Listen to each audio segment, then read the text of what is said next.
Ladies and gentlemen, it is day 4. It is time. It's a bit later than usual, a bit later than the last couple of streams I've been doing, live streaming Ludwig's classes from Streamer University, and it is time for us to watch the 4th and final class of Professor L. Congratulations to Ludwig, he got the Teacher of the Year. Let's waste no time and get into it. Let's do it. I've already queued it up.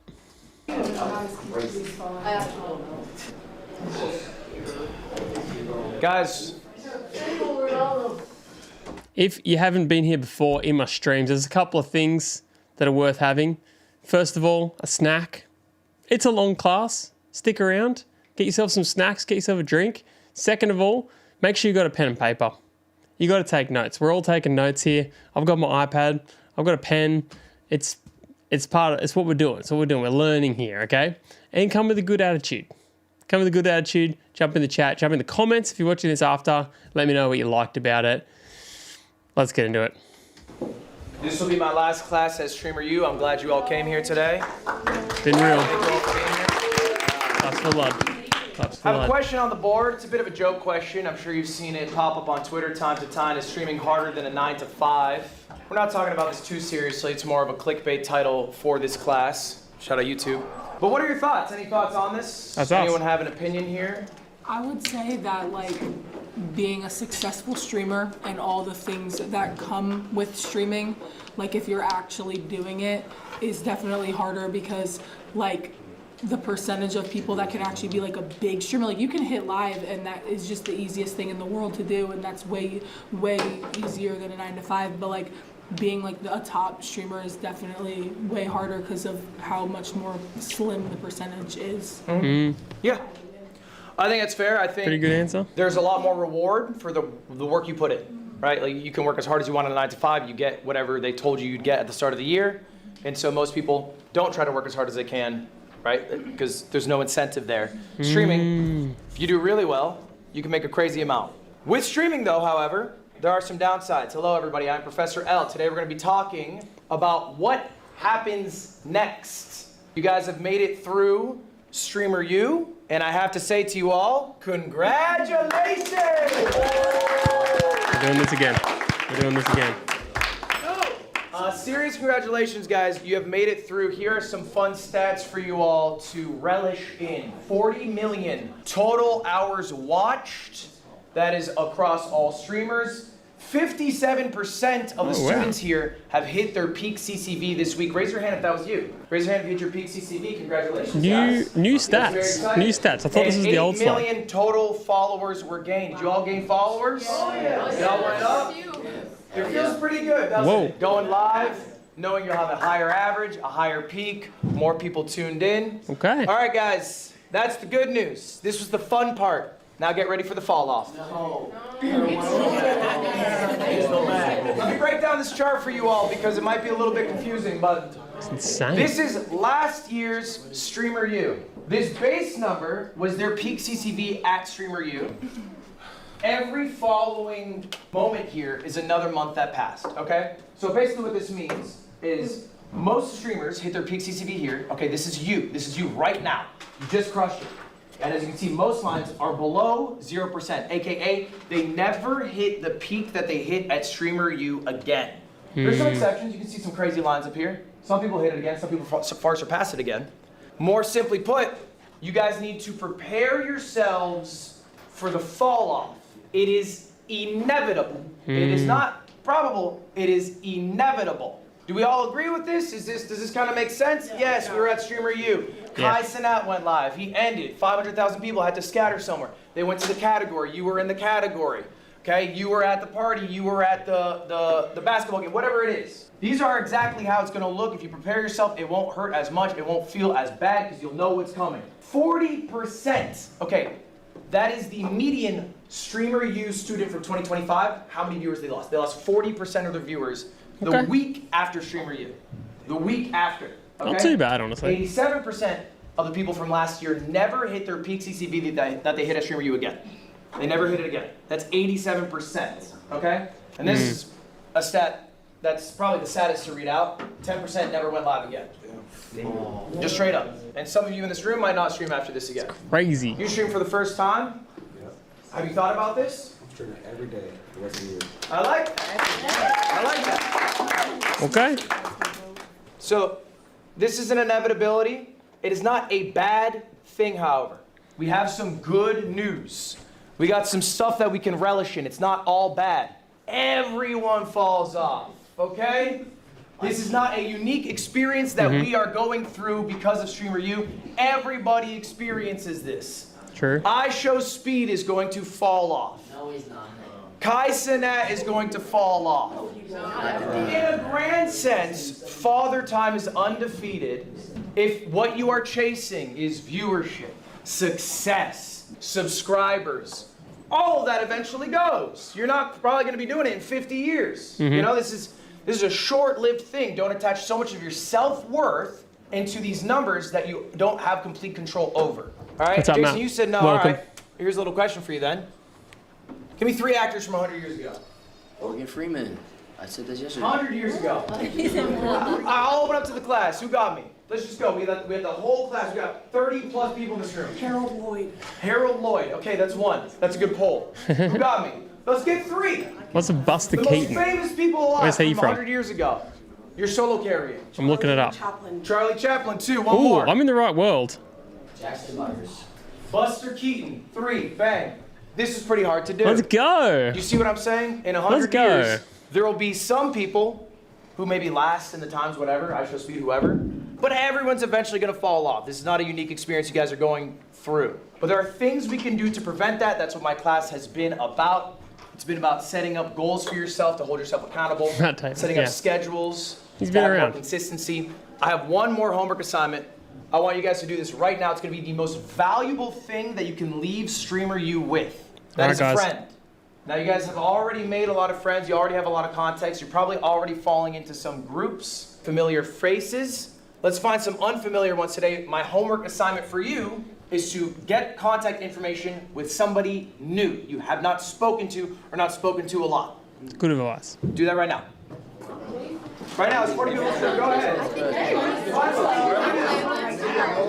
Find somebody new. This is good advice, you guys. This is great advice. This is good filler. I'll let them do their thing for a moment. J-Shock, I got you. Chad, don't leak it, don't leak it. I spelled my name wrong, but Ludwig's in there. All right. That's inevitable for me. Yes. Like, I just think, like, I don't want to sound cocky or like a narcissist, but I've only gone up. Like, there's been waves. J-Shock, it's inevitable. Yeah, it is. It's inevitable. But, like, So don't fear it. I think that It doesn't matter. people don't fall off. The audience just doesn't stay on. Okay. I like that That's mentality. pretty good. That's pretty If you good. hear my voice, If you missed that, he said people don't fall off, the audience doesn't stay on. Sometimes people definitely fall off, but I like it. I like the attitude. clap once. Have a seat. If you hear my voice, clap twice. All right, take your seats all. Take your seats, everybody. All right, that's fun. That was a lot of conversations happening. I apologize, there might not be enough chairs. Cameramen, if possible, if you could stand so some students could have a seat. I apologize, cameramen, no disrespect. We just have a very full class today. Respect all my cameramen. All right, guys. Just to reiterate it, I think one of the most valuable things you can leave here is the relationships that you made here. And I want to, for a moment, talk about collabs. I want to talk about collaborating, what I view as the most important parts of a successful collaboration. Before we jump to it, I'm curious your guys' thoughts. What do you think, let's see some hands, the most important thing to get out of a collab is? What is the most important thing? Anyone have a guess? What do we got? Snow cone. To, like, build a strong connection with each other. Build a stronger connection. Okay, that's interesting. What do you got? I would say like learning something that you haven't learned before. Learning something you haven't learned before. Okay. Maybe like some kind of combining of your two audiences, like a growth of both audiences. Okay. Who else got something? What do we got? I think meeting someone that you would want to continue to make content with. Okay, like strengthening relationships, similar to the Okay. first one. I think having like a different, like if you collab with somebody that's under your umbrella, it's like different eyes on you. So like trying to get people from a different umbrella and sort of cross-pollinate audiences, okay? That's kind of what I said. Exposure, because like if you collab with someone who's like in another niche, you know, you like cross niche. That makes sense. Fuck all that. Most important thing. Guys, the absolute most important thing you can do in a collab, have fun, okay? That is literally the #1 most valuable thing you can fair. ever do in a collab is have fun. Why? Because if everyone's having a good time, you'll want to do it again. That is literally the most important thing. It is ultimately a relationship. It's an interpersonal relationship. Is there a third tertiary thing going on? Okay, viewership success, yada, yada, yada. Sure. But if you're not having fun with somebody, even if the viewership's great, are you going to want to keep doing it? If your interaction with the streamer is, let's just say a hypothetical, you're at a university and they throw sauce on you and they have 150,000 viewers, and so your viewership goes up because everyone wants to see what happens after the sauce is on your body. Is that someone you want to hang out with again? Do you want more sauce on you? Probably not. It's a good point. It makes a good So point. maybe you'll want to avoid Rakai. What's up, Craig? Welcome. Welcome to the chat. But the other, and this is literally a list. I'm going 1, 2, 3 in my view, okay? When I run events, I run major events with 40, 50 plus people. The #1 thing that I focus on is everyone who went had a good time, because if they had a good time, they'll come to another one. That's All right? good. A little secret for this one, if you have food, they have a lot better of a time. If it's in person, you guys get food, people get way happier when they're full. Second thing, make it easy. Okay? If you are setting up this collab idea, maybe you had the idea, make it as easy as possible. What you are going to do, where you are going to do it, when you are going to do it, how long it's going to be. Communicating all that efficiently is super valuable, okay? Maybe there's a creator here who's a bit larger, who you made a connection with, but you know they're busy. Make it as easy as possible for them to say yes to the collab. And then third, and this is I think what you guys are poking on, to me this is the least important, still valuable, sure, but it's the hype you get from it, all right? It's the success that comes from the collab. Cross-pollination, whatever. Right, Ludwig did that's well. great. Yeah, he did. Cool. He That's crushed the least it. I important feel part like of the collab. everyone's been loving these friends 'cause videos. they don't get It's your really, views? really cool. Yes. He took something seriously, kind of, which is somewhat rare for him in a way. I mean, I think he comes across as not taking things seriously, but he does put a lot of effort into stuff. But this one he really doubled down on, and I think it went really well for him. It was awesome. Everyone's been stoked about this. I keep hearing about Lud's classes, and he's been talking about it, you know, while he's been doing his live streams for the next couple of days, and other people have been talking about it, and everyone's just stoked about it. He crushed it. Interesting perspective. All right. Here's a real message that I received from a viewer. His name's Rui. He's a smaller streamer. He said, hey, Ludwig, I was listening to The Yard, and I caught a conversation that I had with my friends about how long it would take for somebody to beat me in Super Smash Bros. Melee. If you don't know anything about me, I'm a professional Super Smash Bros. Melee player. So how does someone who starts from day 0 learn to beat me? All right, so he came up with a proposal. This is the proposal he sent me. He outlined exactly what he was going to do, how much work he was going to put in, and what his expectations were for me. Now this came all because we were talking about a hypothetical situation. How long would it take someone to learn? He wanted to make that reality. Do you know what I said to Rui? Snap yes. Why? He made it easy for me. It sounded fun to do. And I like the guy. I think he's putting in work. I collab with people all the time. I collab with big streamers. I collab with small streamers all the time, constantly. And I will collab with literally anybody in this room if you come to me with a good proposal that makes it easy on me. Who here knows who Squeaks is? Okay. Squeaks hits me up. He's about a 100 viewer Super Mario You guys know 64 Squeaks? speedrunner. I like Super Mario 64. I'm watch taking his notes, speed Craig. streams. I I'm think he's taking funny. notes. He hits me up, he says, let's do a race. Do this day, it'll take an hour total. That's it. I do it. It was an amazing time. What happened? Squeaks was funnier than me. Half my viewers left to go watch him. Now he's a wildly successful streamer. This could be you. Ooh. One moment here. All right, guys, this is gonna be very important in collabs, and I'm sure you've experienced this. Be careful of what you become in pursuit of what you want. A lot of you guys are very successful streamers at getting clippable moments, posting them to Instagram, TikTok, wherever, those blow up. And you might notice that a lot of people here maybe go a step too far. They cross interpersonal relationship boundaries to get a clip that will be more successful because they're doing something out of pocket, something a little crazy, something a little wild. This is happening constantly. I can tell you right now, the ROI on that doesn't make sense. Business-wise. Valkyrie over here on the side, she's locked in. She has been locked in on this whole class, and I think that's so cool. This is, if you don't know Valkyrie, big streamer, been around for a long time, and definitely just like showing a lot of respect for Lud. I think it's actually, I'd noticed that back at the start, she hasn't moved. She's been on it. I think that's so sick. So rad, last class. It is a bad move. You are making a fool of yourself to get more views, maybe a 2 million view clip, whatever here, there, in burning bridges with people who otherwise might like to collab with you in the future. Does a nuisance streamer get views? Do they get some success? Sure. Do you want to be Jack Doherty? Okay? Fuck no. And so I think this happens because the system sets it up that way. Because you're incentivized, I want to get more views, do this. You push yourself. Do not lose yourself in the pursuit of what you're trying to accomplish here. This is That's good advice. Don't lose who you actually are trying to get the numbers. I feel like you can easily chase the numbers. And I do feel like this is something I am really intentional about and something that I have made decisions about since the start. Even like, I don't know, I said this in a previous stream, but definitely to my detriment, I do the things on stream, I do the things on the videos on YouTube that I actually like doing. I do what I love, and I just hope that that finds the right people that then come and follow me.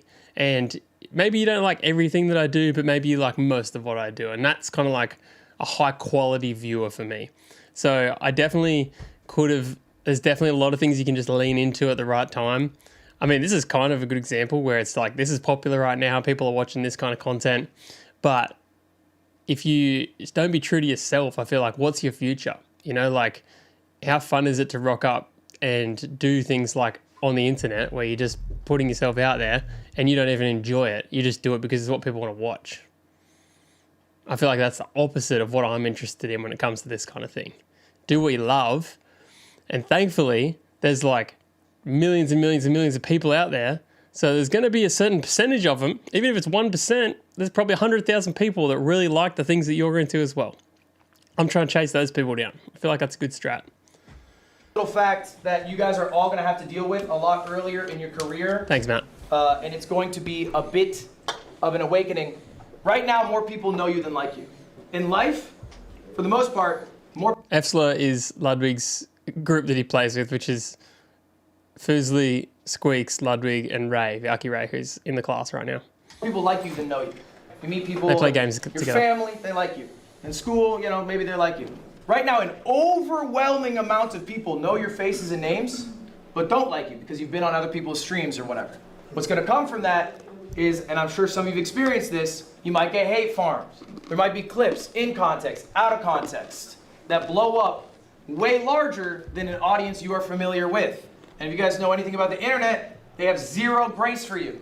They're probably being pretty mean to some people in this room right now, and that doesn't feel very good. Another note on that, your streamer friendships are constantly being tainted because there is a third party in that relationship, the viewer. There's probably a difference that you've experienced between friendships you've made with streamers on stream versus your friends who are totally off stream. Do you guys feel that? And then the final one, and you guys are gonna all have to deal with this, is you cannot control your reputation. You literally cannot control it. It is out of your hands. It is an act of ego to try to control it, but ultimately the good thing is your reputation does not matter. The relationships with the real people in your life, okay, your tangible friends, the people you stream with, your friends, whoever, your family, that is what matters. What they think of you, how you treat them is what matters, not what the people online think. It's a very easy thing to say. It's a very hard thing to do in practice. I'm just saying this as a reminder for you all. I genuinely believe this. Yeah. I promise you, okay, no matter how loud you think the noise is at any moment, from hate, whatever, it does go away. The things that stay with you through those hard times are going to be your personal relationships, okay? True. Now let's talk about the Jackson, we only tips just and tricks to started. get big We're only a fast. couple of minutes. We're only 15 minutes in. Because I want all of you to succeed, and I see those numbers. 87% never hit the peak again. Let's do it. I'm not on Twitch at the Let's go through moment. these tips right now. Guys, this is Mainly an because no one easy watches. guide anyone can follow. The first one, now these are my homework assignments for you. All right, guys, this is what we need to be writing down if we want to learn anything from this right now. This is like some big points right here. That's how easy I made it. Raise your hand if you did my homework. Be honest. Who did my homework? What's up, Hearts? You didn't do my homework? You didn't do my homework? I have been busy and I do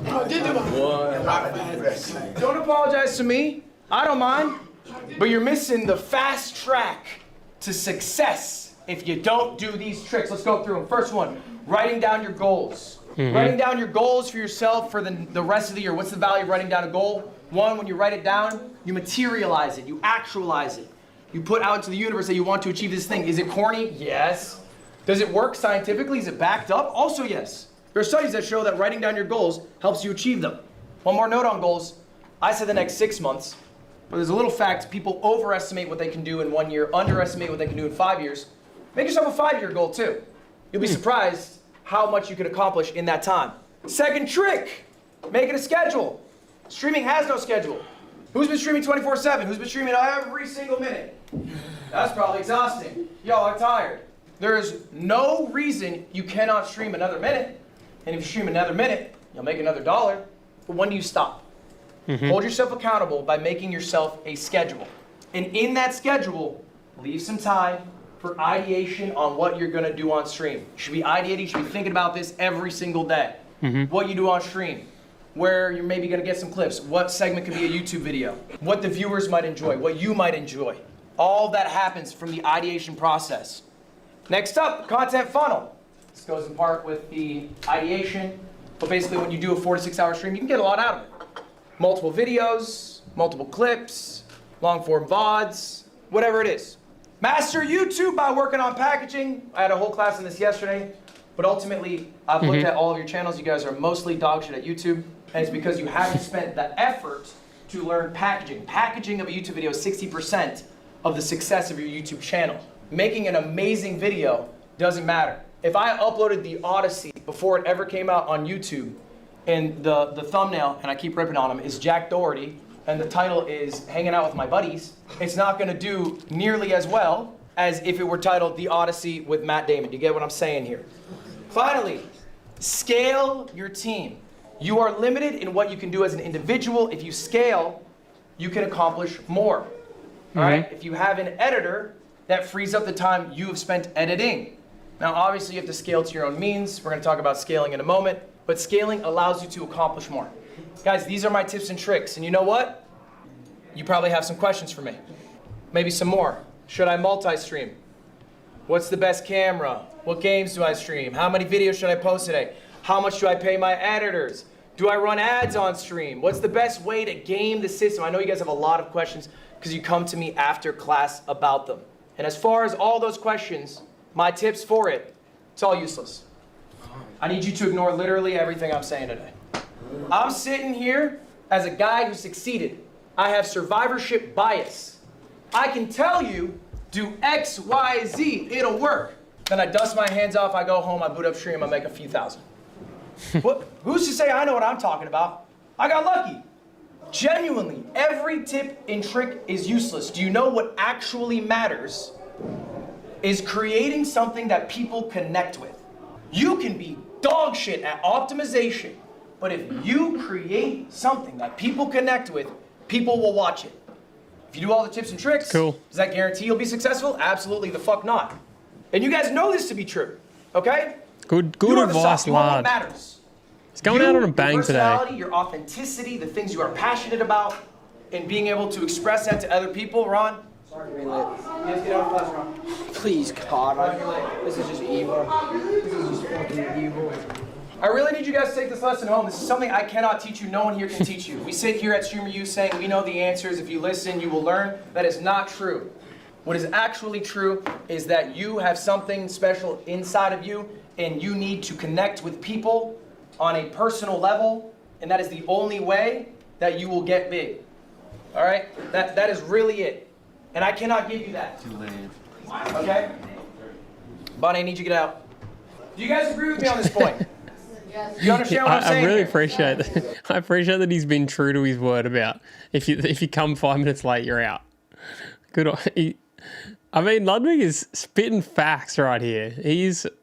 He's crushing it. I feel like all I'm doing is just gassing him up the whole time. But honestly, this has been by far his best one yet. This is like everything melded into one. It's been great advice all around. And it's not just like work really hard and you'll get big results. It's like have a proper work-life balance and play to your strengths and do what you love. I'm like, this is the best advice that you could give in anything, not just in streaming, but just like in a job, in whatever. 0 tips and tricks will help you. 0. You can optimize success, but success comes from you. Yeah, I agree, And I cannot Hearts, teach I you how reckon. to be authentically you. For sure. I got some examples here. All right. These are people who I think are absolutely dog shit at what they do on a micro level. I think they are horrible at optimizing the game. I also think they are some of the greatest creators on earth. Vanilla Mace has an infectious personality. She succeeds wildly everywhere. She also uploads like almost unedited, like hour-long vlogs, and people eat it up because they just want to see every minute of her. She's not content funneling her stream to maximize output. I agree, She's Jackson. being Vanilla Mace, and people love that. Squeaks could not think of a guy who comes up with worse stream segments. He's playing every Metal Gear right now. It's like a 30-year-old game, bro. It is not what I would recommend if someone said, what games should I play? I wouldn't go Metal Gear Solid 2. But he's doing it because he likes it. People like that. They like that they can be at work watching their boomer playing boomer games, and he's funny while doing it. And Moist Critical, I'm sure you guys know this, doesn't make thumbnails. His titles are like talking about the Odyssey, and he Really? You're late. She's not a student. my job and my dorm. She's That's all right. Say that word. I'm not a streamer. Not a student. Charlie does not optimize his YouTube game. He's a wildly successful YouTuber. He's obviously a unicorn in that sense. Yeah. But when he goes live or when he does his YouTube videos, he's not working on his packaging. He's not getting the tightest intro thumbnail title. Okay, I'm bringing these people up because they are anomalies, but they are proof that the most important thing is the personality you have, the authenticity you have, and how you're able to connect with people. Really, That's so these real. people are who you should aspire to be, but you can't aspire to be them because then you're not being yourself. It's a little bit of a catch-22 here. So here's about the only advice I can give you to succeed at being the best you, and it's to not lose yourself in the grind. I cannot tell you the amount of streamers who I talk to who are drone bots who all they can talk about are numbers, viewers, streams. Listen up, you guys. bullshit. You're watching this Bro, on YouTube it makes after. you a rotted individual. Listen up. People connect with you because the life experiences you've had up to this moment. If all you do from this moment on is stream every waking moment, then you lose what made you special in the first place. Live life. Enjoy life. Connect with people. Don't lose it because you're trying to hustle, be a creator, grind 24/7. Now, number one, something a lot of people at this university could take a little lesson. I'm sure you guys have seen it. Respect goes to everyone. I think Dean Sinat made a mistake. Respect belongs to cameramen, right? I know he said cameramen shouldn't make content, but people are treating cameramen like absolute trash. Respect belongs to the people in the cafeteria who have to clean up everybody's shit because they're too busy with their stream to put away a tray. In a revolving cleaning belt. You just put it on, it's 5 seconds. Introduce yourself to everyone. I have a story, I'm not gonna out who this person is. We have a TVU backpack, it's a very expensive backpack. It's what big streamers have, because they have a lot of money. I was not with my friends, Cam and Christian, they were together. Cam had the backpack, Christian was next to him. I'm outside, I'm separate. A streamer at this event walks up, sees the TVU, sparks up a conversation, they start chatting with Christian. Christian, after a while, gives him a heads up, hey, by the way, I'm not a streamer. The streamer walks away without saying another word. That happened here, that happened this weekend. That happened here, that happened this weekend. This was a streamer at this university. I will not out the streamer. This happened though. What I'm trying to say is people are not more valuable because they have a larger view count. People are valuable because they are people. Because they are human. Because we're all human. Second point. Let's go, Talk love. about friends. Value of friends. They keep you grounded. Don't drop your day ones. Let's go to Christian one more time. Christian, how long have I known you? 25 years? Damn. 6 years old, first grade, we're on a bus together. All right, that's my boy, I hang out with him every day. Again, this don't even need to be applauded. This is basic shit for normal people, but sometimes when you're streaming, you lose yourself. Big streamer groups start to... I do think that this is something that Ludwig is very intentional about and is actually a big standout about. Whereas a lot of people would chase like the best possible talents to do the job, like the best cameraman with lots of experience or whatever in any field. I think I've heard over years different things, Ludwig talking about different things. He is like the YouTube, Twitch Adam Sandler. He gets his friends along for the ride and he builds them up to be the best that they can be rather than just getting... He definitely pulls the best people in the world at some things, for sure. He just talked about it in another stream here. He pulled this like marketing guy out of some other giant company. But he's not afraid to bring his friends along for the ride and make sure that they have an excellent experience and become excellent. I think this is actually something that Lud is like super, super intentional about, and I think it's paid off for him big time. I think it's a really, really admirable decision that he's definitely made and acts upon. Hanging out with you, you start hanging out with them. Okay, that's great, but hang out with people in real life, hang out with people offline. If you have streamer friends, that's fine. Take some time to hang out with them offline. I'm not pointing at anyone. You point at me. I'm going general for the group. If you have friends who are streamers, you can hang out with them offline. That's just a general thing to the group. Hobbies. Not everything you have to do is work. Not everything you have to do is stream. Find some. For me, it's going to Dodgers baseball games and occasionally gambling a little more than I should. Not the best hobby, but it's what I got. Finally, enjoy what you're making. Like, I think that really is ultimately it. If you really enjoy what you're making, then you really don't give a fuck how well it's doing. Doesn't matter if you have 1,000 viewers versus 500 viewers if you're really just liking what you're doing. Not as much, not really. Can you afford your life? Sure, great, that's amazing. That's all you need. You're enjoying your day to day. I promise you it's a lot better than if you go to an office job. So try to find something you enjoy. It's a creative pursuit.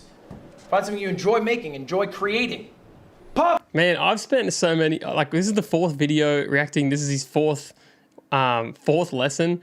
I have spent so many like of these laughing at the things that he said or the class has said, but not laughing at him, but just like he's being funny, or I think, oh, I don't really know if that's like exactly what I personally believe. Just kind of pushing back on it a little bit, just like a healthy amount of push. Lud is just crushing today. This is it. This is the one. So good. All right, guys. Pop quiz. All right, guys. Pop quiz time. Let's play along in the chat. Let's see how we go. Show of hands here. Raise your hand if you want to answer this pop quiz question. I'm going to ask one of you. Okay. I knew it was gonna pick me. I don't know why. What is his name? Cameraman. Hands up! Hands up! Who's got it? It's not Cam, Who's right? got it? A lot less hands this time, I'm noticing. This is Cam over in the back here, isn't it? Why do we not know his name? You didn't tell us. No, he You didn't tell us, or you didn't He ask? did. He did say it. Yusuf. Cam. There we go. He showed that for me. No, I didn't. It is Cam. This is Christian. I'm sure you don't know the names, and there's a lot of people here, so I don't blame you, of the cameramen here. This is just a reinforcement, guys.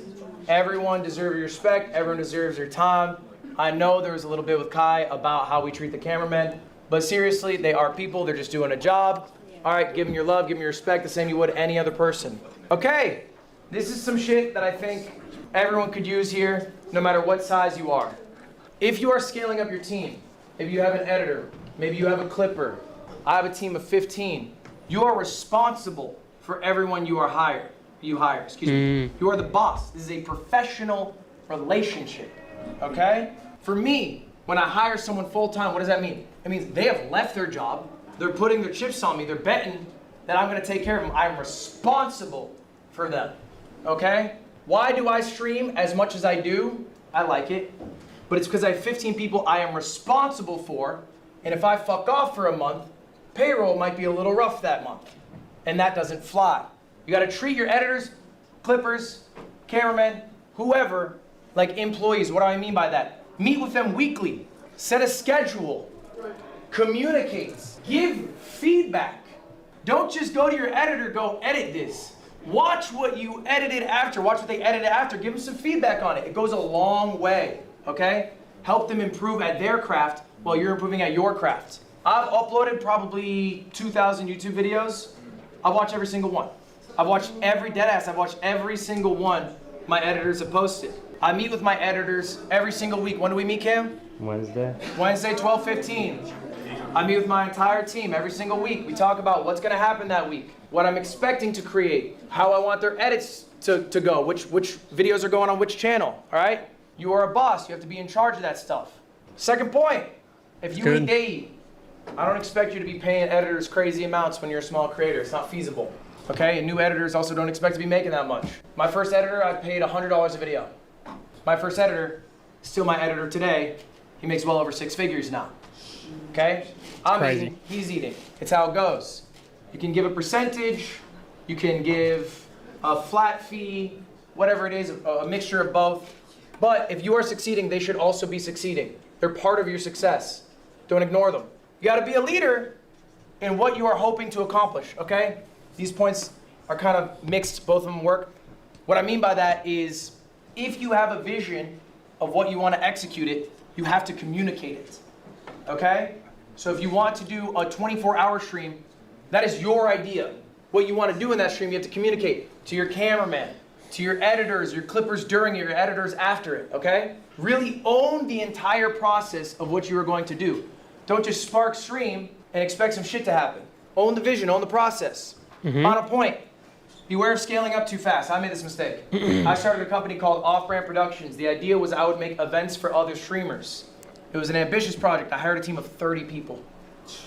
After about 16 months, I lost $3 million. The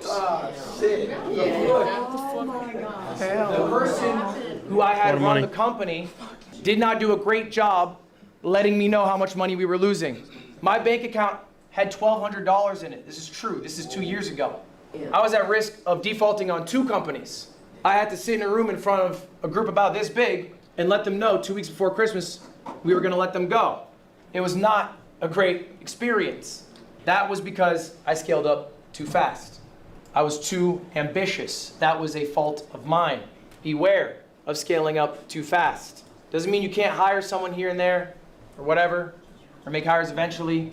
You don't have to go getting, all right, now I need a clipper, an editor, a thumbnail guy, and then 2 weeks down the road you're like, actually, sorry guys, I lied. I looked at the numbers, this doesn't make any fucking sense for me.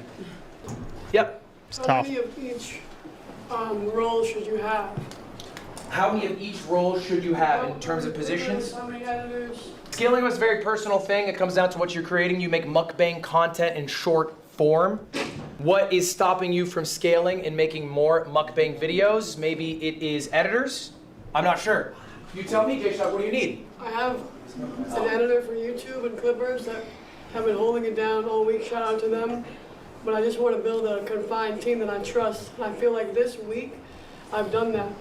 And I've grown so much just from these 2 people that have helped me. I feel like keeping your team small and that you can trust is so important. 1,000%. And what I would say is talk to your team. So you're asking me who you should add. Why would I know? I'm not a part of your team. Why not ask your team? Hey, where do you guys feel like you need a little more help? I have a second channel. It's called Ludwig. We upload daily. I check in with those guys once a month. I go, are we good? How is our life balance? Are we able to keep this output up? Can we keep it up for 6 months, a year? How about 5 years? And they let me know, we're good right now. We like the amount we're making. We like the amount of work we are doing. We are good. If they come to me and they say, hey, we could use some help, guess where I'm scaling? I'm adding a 3rd editor there. Do you see what I'm saying? Yes, sir. So ask them, talk to them. Guys, I appreciate you all being here. We have one final slide to talk about. And this one really comes down to a personal question. What do you really want? Do you really want to be a streamer? And that doesn't mean that you need to, quit right away or start streaming 365 days. But really understand why you want to be a streamer. And it can be any number of reasons. I wrote down a few of the big ones. Maybe simply put, all you actually care about is getting rich, okay? I'll tell you, streaming's not the most efficient way to do that. There's 6.25 million streamers. The 10,000th biggest streamer, 10,000th out of 6.25 million, makes about 50K a year. So unless you are in the top 500 out of, I'm gonna say that number again, 6.25 million, you're not gonna be rich. So it might not be the most efficient path. Maybe you wanna be famous? Again, not the most efficient path. Streaming. There's a few big streamers. But if you go to an Uber driver and you talk about anyone outside of Kai Cenat and I Show Speed, they're not gonna know who you're talking about. I know because I talk to them. And they say, what do you do? And I say, stream. And they go, what's your name? And I say, Ludwig. And they go, oh. And then the conversation ends. All right? It's not the quickest Honestly, who knows to any fame streamers? if that's what you want. Or maybe you just want to play games, in which case, that's chill. Unless you That's literally success watch doesn't streaming. matter, right? You can play games on stream, off stream, with a job, without a job. The success part doesn't really matter. But you have to understand very deeply what your motivations are, and I cannot tell you what they are. But maybe the answer is, I don't really care about the streaming part. I care about a creative outlet. Or... Do you know, I mean, you clicked on to watch someone react for some reason, so I guess I should react in some way. I will tell you why I started doing anything along these lines, and I've said this if you've watched any videos over time where I've talked about my journey and things like that. There's 3 things that I really love to do, and I feel like if you can combine your skills with your passions and kind of like put them together, that's kind of like your dream job. If you can combine those 2 things, then that is like the actual dream. But for me, I have always said that I really love doing 3 things, and that is creating, learning, and entertaining. And in a weird meld of all 3 of those things, by doing this, by actually just streaming or making videos, things like that, I'm able to do all of those in one go. I get to create content, which is super fun, even right now. People are watching this right now. People are going to watch this after. That's really sick, and I just find that really fun. I also often do short videos and long form videos as well. It's creating something, kind of putting some kind of value into the ether and hoping for the best. I get to entertain people in the same way by doing the same thing, and I get to learn by doing it, and I get better at creating and I get better at entertaining just by doing it more. Like being able to sit here and talk into a microphone, and I'm not saying I'm incredible at it or anything, but you get a whole lot better when you just do it more. It's really hard to do if you've ever tried to just be entertaining, just sit there and talk, or sit there and record a video talking about a movie that you watched, or be entertaining while you're playing a game, or anything at all. It's really difficult. There's like a massive scale to it. I feel like when you start, if I go and look back at my clips from a couple of years ago, I think, man, I was so boring. Like I lacked like interest. I don't know. And it's just like, and I'm happy with that because I'll look back in 2 years from now and I'll think the same thing about myself right now. And I think that's the cool thing. So that's my reason. It's none of those 3 that are on the screen. It's not about money or being famous or playing games. All 3 of those are kind of cool. But the main thing for me is it actually combines those things that I really personally love as well. I wonder what Ludwig's would be. I wonder if he'll say. I really enjoy the streaming part, but I don't like the game of it, and I just want to play some games with the small community that I have. I like that. You don't have to shoot to be a top 100 streamer. You don't have to stream at all if you don't like. There's just something to keep in mind I want you guys to think about. The only thing I got for you guys, thanks for your time, y'all. Appreciate it. Good stream, lad. Good lesson, lad. Guys, I have some extra time, so we can field some questions. You guys also are free to leave at this point. There's a lot of this video left. I'll be here until about 1:30. Does anyone have some questions right now? We'll take them group form. What do you got for me? So you talked about like communicating your vision. Do you think it's important to do solo work first so that you like can properly understand the steps that you're like expecting from? I will say as well, sorry to interrupt your question, but some of the best content in these videos, in these reactions, has been in this moment now when people start asking questions. There's also some people that ask some questions that seem to waste a lot of time, not gonna lie.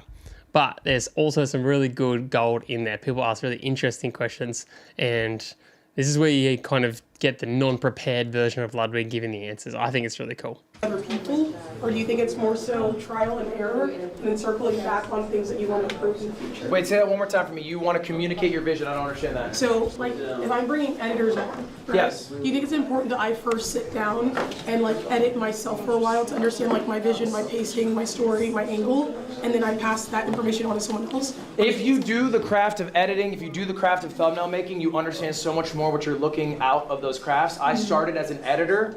I knew the editing style that I liked. I can admit I was a dog shit editor. I'm not the most efficient one to do it. So I was happy to give up that process, but at least I had a framework of, okay, this is what it looks like. I made thumbnails for 5 years.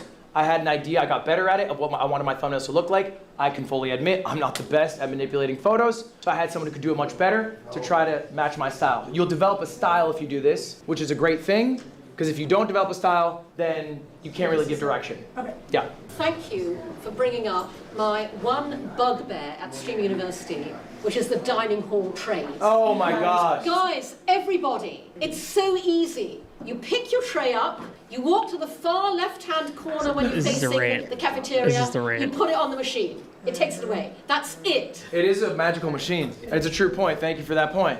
Anyone else got a question? Good point, but you're literally wasting everyone's time. It's like a healthy balance of like desktop and IRL, because I like desktop the most, and I feel like I make my best content on desktop. But everyone's like, oh, like you have to IRL, you have to IRL. It's like I like IRL because it's good for like the connects and the collabs and like there's more clips and stuff. But it's like, what is like that healthy balance like? What do you think? It sounds like you want to do desktop, but people are telling you should do. Guys, that group in the back, you guys want to leave? What's the best mixture of desktop and IRL? I think it sounds like you just want to do desktop. I want to mostly do desktop, but I still like IRLing at times. Yeah. Like, it's a very personal question. I can't answer for you specifically. I would do what you enjoy doing the most. And if you don't mind doing IRL and it happens to perform better, I would do it once a week. There's no harm in that, right? If you hate doing it, stop doing it. But if you don't mind doing it, like if you're cool with IRL, yeah, sure, why not? Do it 1 or 2 times a week. I'm cool with that. That's fine. How can I come back from being hate farmed? How can you come back from being hate farmed? That's a good ass question. That's a good ass question. Tough. I think hate farming is a bit of an inevitability. I remember I used to watch competitive Super Smash Bros. And there was a commentator I really liked. His name was Bobby Scar. He had an infectious personality. He was great at his job. I thought, who can hate this guy? He's amazing. I saw hate threads about this guy. And I was like, what the fuck? Then I went to live streaming. I saw this creator. His name's Germa985. I'm like, this guy's amazing. He can do no wrong. I saw some hate threads about that guy. And then I realized, you're never going to be perfect. There's always going to be people who hate you. What is the best thing you can do after being hate farmed? It's be the best you, the you that you are proud of 5 years down the road, and ignore the noise. Do not try to rein in and control everyone's opinion about you. It doesn't matter. Does your family love you? Yes. Do your friends love you? Yes. Do you like what you do? Yes. Then fuck it. Okay? Yes. Your reputation doesn't matter. It really doesn't. And I know that is a weird thing to say because you are a creator, you feel like it matters. What actually matters is trying to make things that you are passionate about, being authentic, connecting with people. Do you have viewers? Yes. Do your viewers like you? I hope so. So you're not doing content for those people who hate you to like you. Yeah. You're doing content for those people who already like you to have a good time. It's good. So focus your energy on them. So just ignore it? Totally ignore it. I got hate farm this week. Okay? I got a lot of love this week. Guess what I'm putting my energy into? The love. Put your energy into the love. And if you genuinely fucked up, sometimes we fuck up, we're fallible people. Maybe you deserve the hate farm. Maybe you had a fuck ton of clips that made you look bad. It happens. You know what you do? Be a better you. You live a long life. People give grace over time. Internet forgets about shit. Just be the better you. So you don't recommend like addressing certain situations, or? If it is a situation in which you fucked up, I would address it and take accountability and then move on. Absolutely. Right. For your audience's sake. Okay. You are not taking that accountability for the hate farmers, because there's no apology you can ever say that will be accepted. Change their mind. Every apology is a dog shit apology. Yeah. Okay? You guys know this. So you've never seen an apology of someone who's fucked up and gone, well, good job. We nailed that one. Yeah. Okay?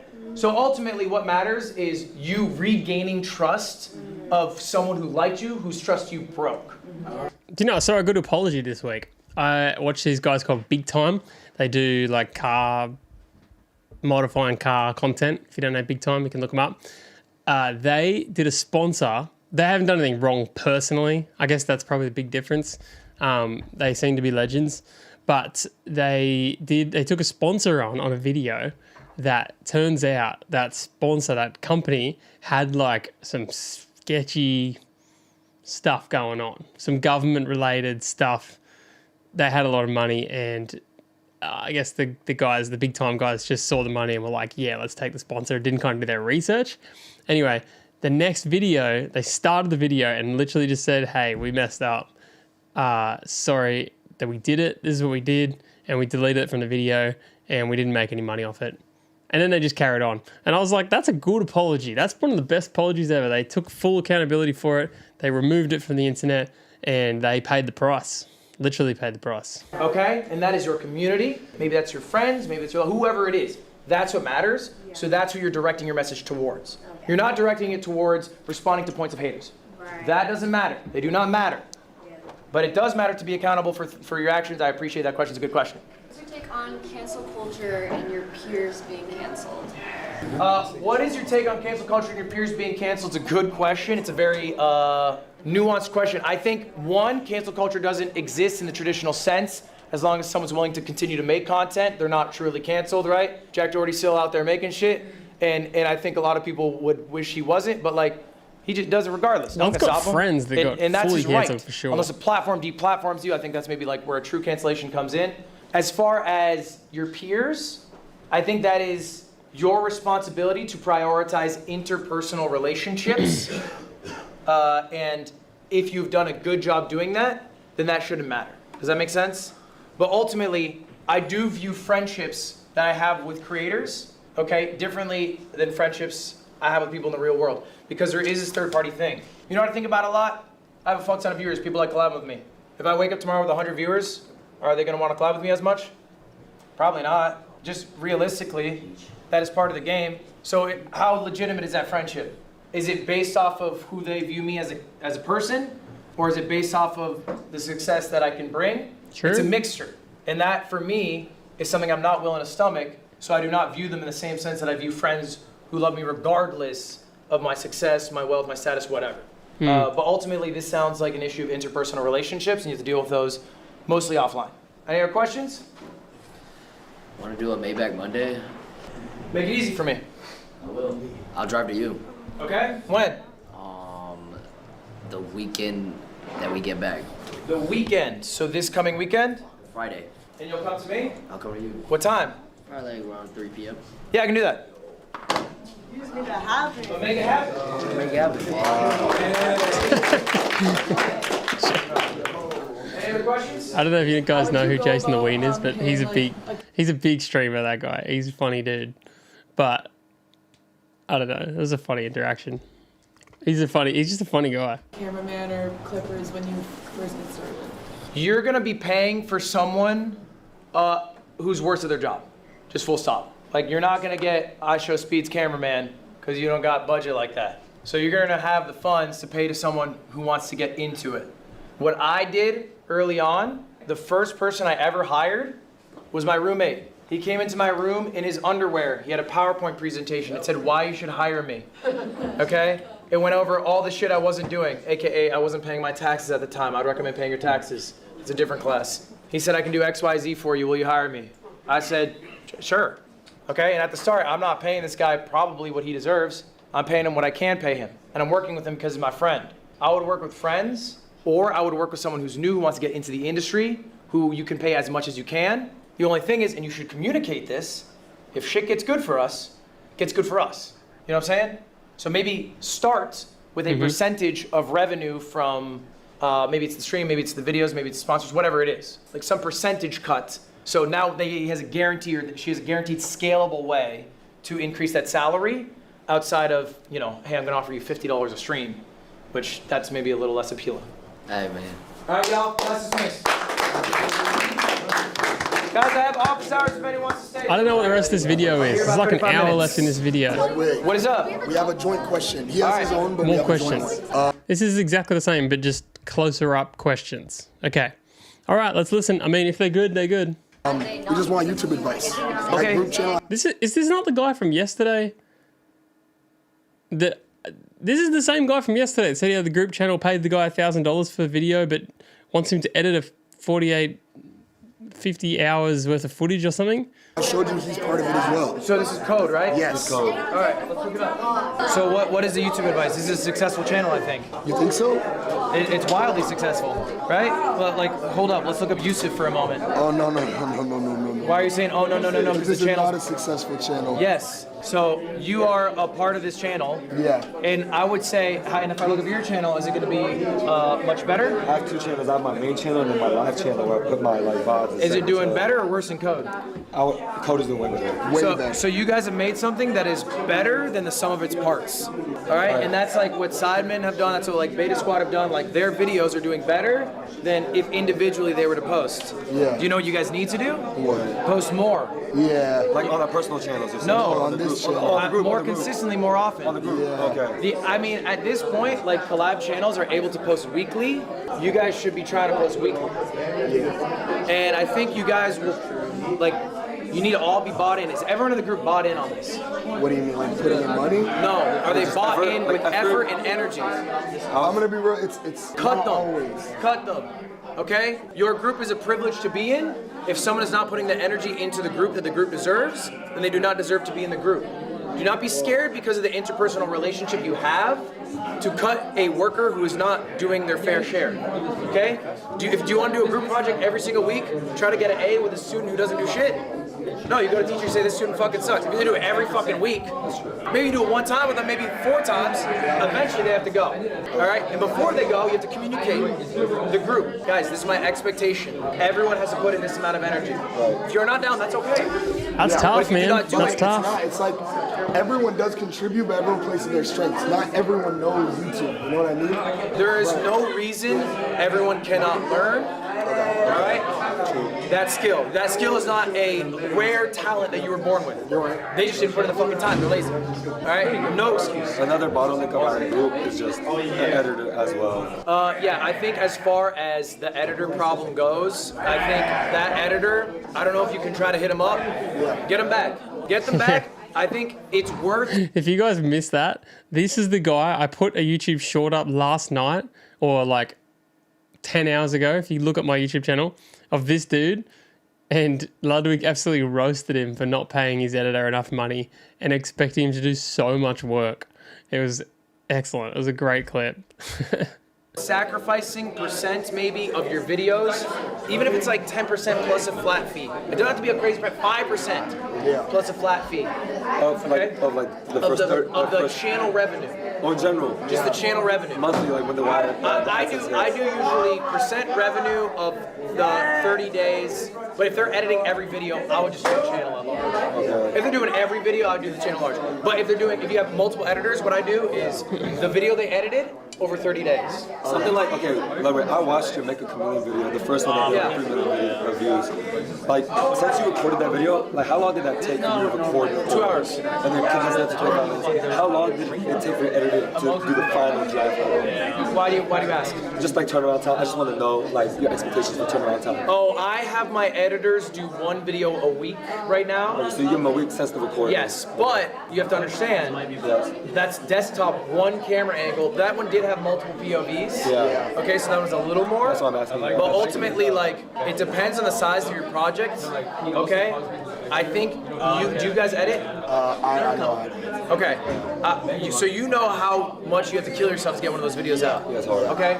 So it's like, you have to make sure that the workload is something that they can do, because they could probably fucking kill themselves for you for a month. Yeah. They can't kill themselves for you for a year. They can't do it every week. Yeah. So it's like, they're gonna burn out, and then what's gonna happen? All right, so ultimately, what I'm gonna have you guys focus on is trying to figure out how long it takes to make these videos by talking to your editors, having a conversation with them. They're not gonna lie to you, all right? They shouldn't at least. Or you can talk to multiple editors if you'd like. But you have big shoots, y'all. These are big. These are like 2. How big's this channel? I'm gonna look it up. Code? What are they called? Code? I have 2 for the main channel, 3 sometimes because he also does something. And then I have 2 for my side channel. All right. What I would do for you guys, it would make your lives a lot easier, I think, is you'd hire 2 separate editors, and then they alternate 2 weeks to turn around the project. It would leave a lot less room for error.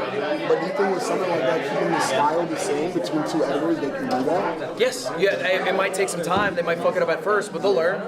Editors are good. You have to give direction. True. Eventually they'll get there. Cold Ones has done this. You know Cold Ones? So they basically use Prezzo. I can't find it. You know Prezzo? They use Prezzo's editing style, a very famous editor, to capture a vibe that made the videos really successful. Prezzo, is that a YouTuber? Prezzo is an editor. He's one of the best editors to do it. So anyway, he edits for me now, and he doesn't do anything else. I think he just does his own shit, and he occasionally edits for me. Streams, yeah. He's a streamer himself now. But anyway, he edited for Cold Ones. He had an amazing style. They liked that style. They hired 3 new editors. All right, they had them emulate his style. It took a bit. Now Prezzo's out. They've held the same style. Okay? So yeah, you can't have someone do that. Absolutely. Just gotta get direction. All right, fellas. Hey, how you doing, bro? For me, bro, I started on TikTok. You started on TikTok? Yeah, and the thing is, like, I kind of made videos about, like, other people, specifically, like specifically, like Kai and shit like that. Okay, you made videos about other people? Yeah, like, you know what I mean? Oh, you were, okay, I see what you're saying, yeah. Like an update channel or something? Yeah, let's go chat, you guys kill it. And I'm kind of trying to, like, expand out of that. And yeah. So I want to hear what your advice is on that, because, like, I'm trying to get into YouTube, but I'm kind of sticking with what works. Right. You know what I mean? And yeah, I kind of want to just do more things. So would you, if you were like in my shoes, would you just outright stop? Or like keep, because it's, you know. No, I would not outright stop because it's successful. And is the other thing you're doing successful right now? Well, I'm still trying to find what I want to do. I want to jump into like. Right. My problem is I want to do everything, you know. So like, I think it is still valuable to keep doing it if it's working, and start working on the other thing at the same time, but wait to get a bit of traction before stopping. You know what I mean? Because like, there's no reason to give it this big platform. Yeah, I'm gonna give you an example. You know Joe Bart? Matt's right. Matt, sorry, but Matt's in the chat. He said we've got 39 people in here, 7 likes. What's going on? What's going on, you guys? Come on. I'm sitting here grinding away, watching a video, working my butt off, and we got 7 likes. Also, see this number here? If we just get 1 subscriber, then we've got 14,747. Can we just get that to 14,747? Just 1. Yes. So Joe Bart has his main TikTok with the beanie where he yells and shit. Yeah. He got sick of doing that. Yeah. Okay? But he didn't stop the moment he got sick. Yeah. That channel has 25 million followers. I don't think he's posted on the channel in like fucking months. He barely posts on it anymore. Yeah. He posts like 1 or 2 times a year. Yeah. Because now he's doing the thing he likes. Yeah. But he didn't stop immediately. Okay? He did this 25 million TikTok channel where he has to be this character. Started working on, this is me, Joe Bart. Yeah. People are like, okay, I like you, Joe Bart. Gradually shifted. Now he only does this. This one's kind of gone. Yeah. Okay. So you kind of need to do this transition, and it's gonna be awkward. It's gonna be a bit weird. Yeah. But you don't have to like go cold turkey. Another good example. You know the guy on TikTok gets angry. Angry reaction. Yes. He wants to be just creative. He doesn't want to have to be the angry reaction. He's doing that transition acting. He is literally. You can go to his channel right now as an example of someone who is trying to do this transition, and it's clunky because it's gonna be smaller. Yeah. It's going to be. And would you put that like just all on a separate page? Yes. Okay. I would. I would try to put it on a separate page and pull people over to it. Okay. So that way, this thing still thrives, and you can see very clearly the success of this one. Yeah. Because it's really hard because people are probably leaving because that's all they wanted. You know what I'm saying? Yeah, exactly. Exactly. All right, man. That makes sense, man. Yeah, thank you so much. Appreciate you. Be good. I know you're busy, so thank you so much, man. Yeah, what's up? Okay, so I have a YouTube channel. Okay. I haven't posted in like 5 years. Wow. And I said 70,000 subscribers. Yes. But the reason I got that subscribers is because KSI shouted me out back in 2019. But if I wanted to come back to YouTube, would you recommend someone to restart fresh or try to revive that 70K channel? Surely use the channel. Are you making similar content? Yeah, I'll be like my own content. I think it's fine then. I don't think it. I would upload on the 70K. If it flopped, I would maybe just try uploading on a new channel. You can just try both. No harm. Like if you upload and it gets like fucking 150 viewers, and it's like, and everyone's like, oh, I forgot you were alive.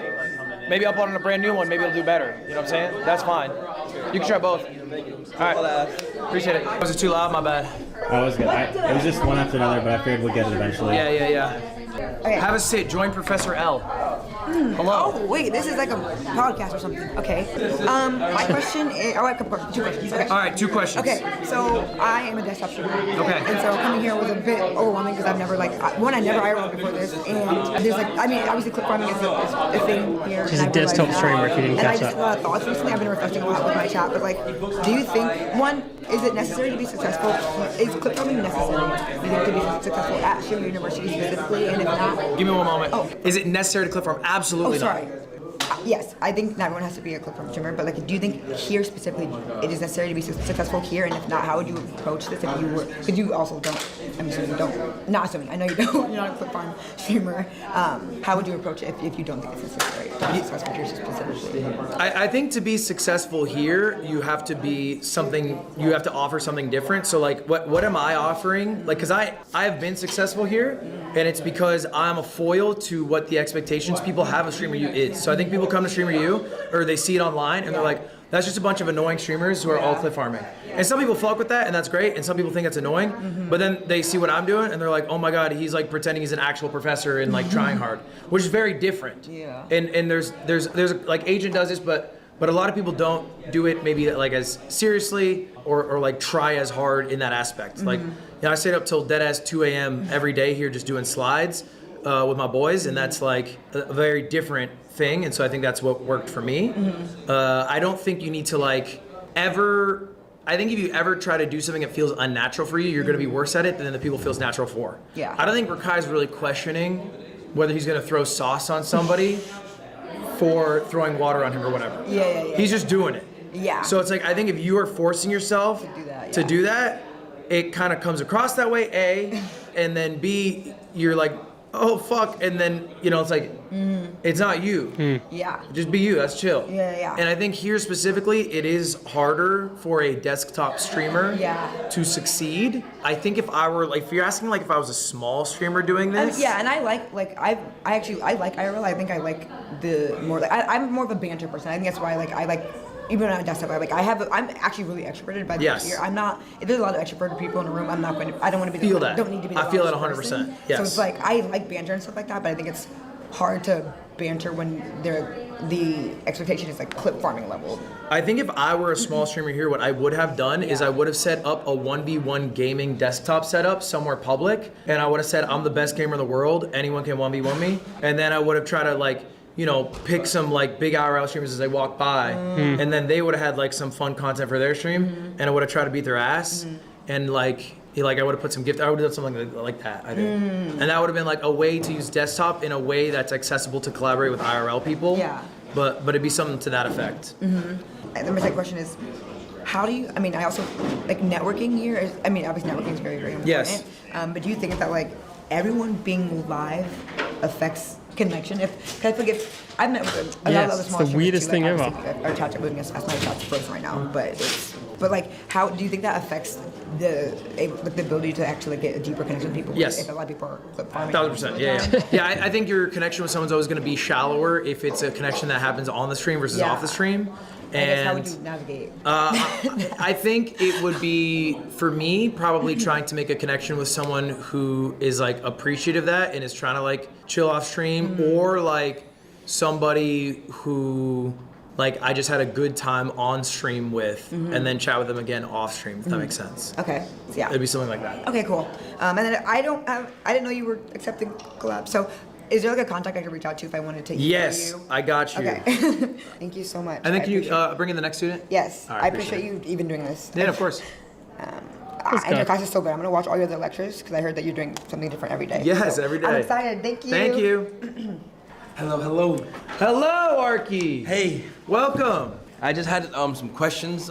My first one was about my Arky, get on camera. Group channel. You're a so streamer. I have a group called OSCS. Yes, I've heard of this group. And yeah, we're we do good on the streaming side because we all originally started as streamers in a bubble of other streamers, and then we branched out. So we have our presence on Twitch. People will watch us. If we do something entertaining, I can get a lot of viewers. But on YouTube or that's where we struggle.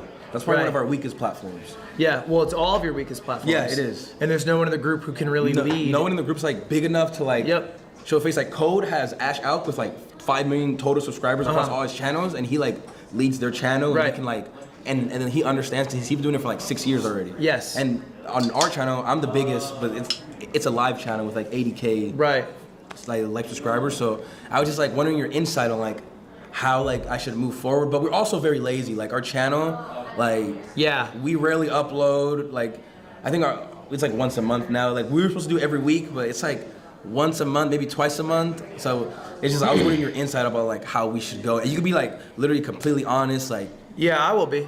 I think OSCS is a bit of a sorry group in the sense that like I think most of what I've seen from OSCS is not capitalizing on the fact that you're all in a group together. And like I know you really well, and I know Yugi, and I know Sunny, and I don't even know all the members of your group. In my head, there's like 8. Yeah, there's 9. There's 9. 8 guys and then 1 girl, Sunny. You have a lot of people in the group, and I think like, and I'm close to you, bro. Like I watch your shit. Yeah. And I see OSCS in the title, and I'll watch your streams. I can't tell who's in the group. I can't tell, and I'm like pretty tapped in. Yeah. So I feel like there's a failure on group identity in that sense, as opposed to some other groups that are like maybe more cohesive in what they're doing.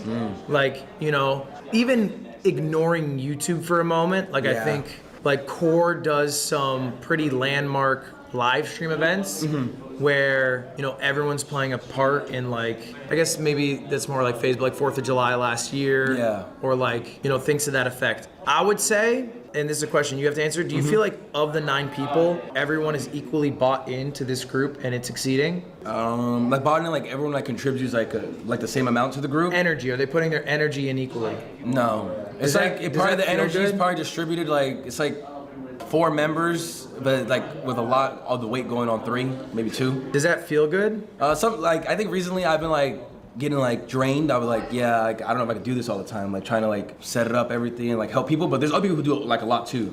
But I've been like checked out a little bit. Do you think it'll like, be successful if you guys make a YouTube channel and you have to tell, or whoever puts this energy in has to tell 4 people what to do, where to go, what like when to do it? Yeah, that's the hardest part. And they're gonna do 0 effort themselves of setting that up. Like, are they gonna want to do that? Right? Probably not. Yeah. Honestly, and this is not the easy thing. I think you have to make some cuts to OSCS.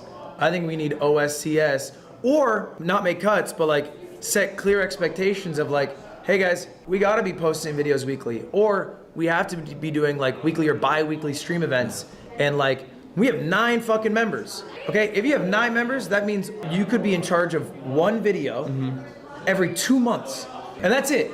You are in charge of 6 videos. Yeah, you're in charge of 6 videos a year. Yeah. And that's all the work you have to do for the group. And when it's your week, okay, you have come up with the concept for this video, what we're gonna do, where we're gonna do it, who's shooting it, all that. Like that's your responsibility. You could do that. All right, and if they fail to do that, they should be out. Yeah, like I've like spoke about that. Like we try to have meetings every week, but even meetings, like we can't even go. Are people not meetings showing every up? week. It's just like, let's say like, cause like a lot of members stream long hours, so like they'll be up 5 in the morning. Sounds like it's supposed to be at 10 in the morning the next day. People are oversleep, so it's like. But that's not. It's not like it's not an option, right? Like they shouldn't. And the only reason they sleep in, all right, is because they feel that there's no repercussions if they don't. Yeah. Or ultimately they're disrespecting the people who do show up. I guess it's really disrespectful. Yeah. If everyone says they're gonna be somewhere and they don't show up, they're disrespecting your time and your energy to what is supposed to be a group thing. And I wouldn't take that. I don't think you should be taking that. I don't think anyone else who's putting their energy in should be taking it. Bro, they're kind of vampires. And I don't know the group. But those people who are doing that, they're being vampires because they're sucking your energy without giving energy back. And you can still be friends with these people, but like, that's sometimes an issue of working with people you are friends with. Yeah. It is really hard to not work with them anymore and retain that friendship. Yeah. Okay, that's a big issue with it. But I would think this group needs someone. Maybe you can bring in a manager, or maybe you can bring in. Yeah, we don't have a manager. That's something that we need. Bring in someone who will, because I sense that it would be difficult for you to lay down the law. Yeah. In that sense, I feel like you would have a hard time being like, hey man, you didn't show up. Like, that's warning 1, you're out. Like I feel like you would struggle doing that. So maybe you brought in a manager, they could do that. Like, dude, I'll do it for you. I don't mind. Cause like also I'll cut someone from your group. I don't give a shit. We have like the meetings where like, yo, like someone's not been doing anything in the group, or like people have been slacking. Like we'll all come together, we'll talk about, yo, like what's going on, this and this, and then people be like, yeah, I know I've been slacking. I'm gonna do better. Like I apologize. Like I promised. But then like the days go by and then like we just do it again. It's just like, you know. You gotta set up. It makes like a weird line. Like I don't know where to go sometimes. But also like, you know, sometimes it applies to me too. Like sometimes I'll get lazy on the group as well because I get tired of like having to like do stuff. I think ultimately treat it like a workplace. And in a workplace, you have like a clear list of what you are meant to do, like your deliverables, what you're responsible for, your responsibilities. So that's step one. You have to make the responsibilities of every group member clear. Yeah. You're in charge of one video a week. You're in charge of one stream, whatever it is. I don't know. And then two is holding people accountable to those responsibilities. Yeah, that's something like I don't know how to like. We haven't thought of a way to like hold people accountable because like we'll just talk to them and then. Bye. And you know what happened when the first person gets kicked out? The other people will be like, oh shit. Okay, all right, this is real. You cannot be afraid to cut somebody because it is not you being mean, it is you respecting yourself. All right, they're disrespecting the group. All right, they're not putting the energy into the group. They shouldn't be in the group, bro. 9's already too big for a group anyway. Yeah, 9 is very big. All right, you know, it's not the worst case in the world. So honest to God, and I mean this with no disrespect to other people in the group, right now, if this OSCS was 4 people, and I think we're all thinking of the same 4 people, maybe 5, it would be a better group. And that's fucked up. That's fucked up that is true. Because it means the other 4 people are holding this group back because they're not putting the energy into the group that it deserves. Why? And so I think that's a really hard conversation, it's a really hard question. And this is something that's like, it's like very tough because there's also interpersonal relationships involved. So that's why it can help to have like a manager come in or whatever, or a consultant. Dude, I deadass will do it. We can set up a weekly meeting. I will set up the expectations for the group. That would if be people amazing. don't show up, I will cut them from the group. And I'm being deadass, they are cut from the group. Maybe they can earn their way back in, sure, but I will cut them. Hey, I think we would be down for that. Okay. And I feel like it's like people, like I think like I don't know, like they just want like someone to push them, like yo, like get up guys, but it's like we should all be able to do that. You know what I mean? I don't know. It's like funny because those are my best friends too. You have to do that yourself. Yeah. Like we have to do this ourselves as people. Someone wants someone to push them. Sure, we all do. Yeah. But we all have to fucking get up in the morning and the alarm rings and we're tired and we have to do the shit we don't want to do. Okay? All right. I had to stay up till 2:30 last night. My alarm rang at 9 a.m. I didn't want to get up, but I had to. I had to finish my slides for the class that I had to do today. I had to hold myself accountable. I couldn't say, guys, can you come get me? Because I don't want to miss my class. No, you got to be fucking an adult. These are adults, bro. I got you though. Hit me up. I can do it. Okay. Deadass, I'm down. I'll just go down here. Thank you, Ludwig. I'll just go over here. And then Ludwig, also, can we run our stream? I'm down. Okay. Yeah. Come to me with the idea of what we're gonna do. Okay. When and where. Okay. Right now? Make it easy on me. Right now. When you gotta come with the idea, now make it easy on me. Send me a message. Okay, I send you the message. All right, man. Okay. Appreciate you. Hello. Hi Ludwig, how are you? Doing well. How are you doing? I'm doing great. So I've been streaming full time for 5 years. It's a lot of years. Yes. Congrats. And thank you. And I feel like my biggest struggle is I stream too long. How many hours do you stream? So lately I've been trying to cut it back, but there's times where I'll stream 12 hours. And then being at Streamer University, I'm streaming 24/7. Okay. And I do a lot of travel content, and my mentality is I'm traveling, I'm out of state, out of country, my viewers want to see everything. So I feel like I always have to be online, and when I'm doing something offline, I feel guilty that like I'm not streaming it to my viewers. And I want to just ask your advice on what? On like what to do in terms Yeah, of... like when is it I mean, a good point to cut? I know you Right. mentioned like when the segment ends, like that's when you cut it. But I try to just keep segment going, and then when I'm just Sounds like mentally she's just fried, grinding. I'll after that point. If I'm home, I'll switch to desktop, do React content. Yeah. And So you'll go IRL, you'll go home, you'll stay on desktop, and you'll stay live? yeah, like I'll sometimes start my streams like going to the gym, and then I'll go to the grocery store. And you'll stream all this? Yeah, I stream everything. I go to the grocery store, get my groceries, go home, cook my dinner, do whatever segment I have planned, then switch to desktop. And then at one point I was also doing sleep streams, but I cut that out because that was annoying.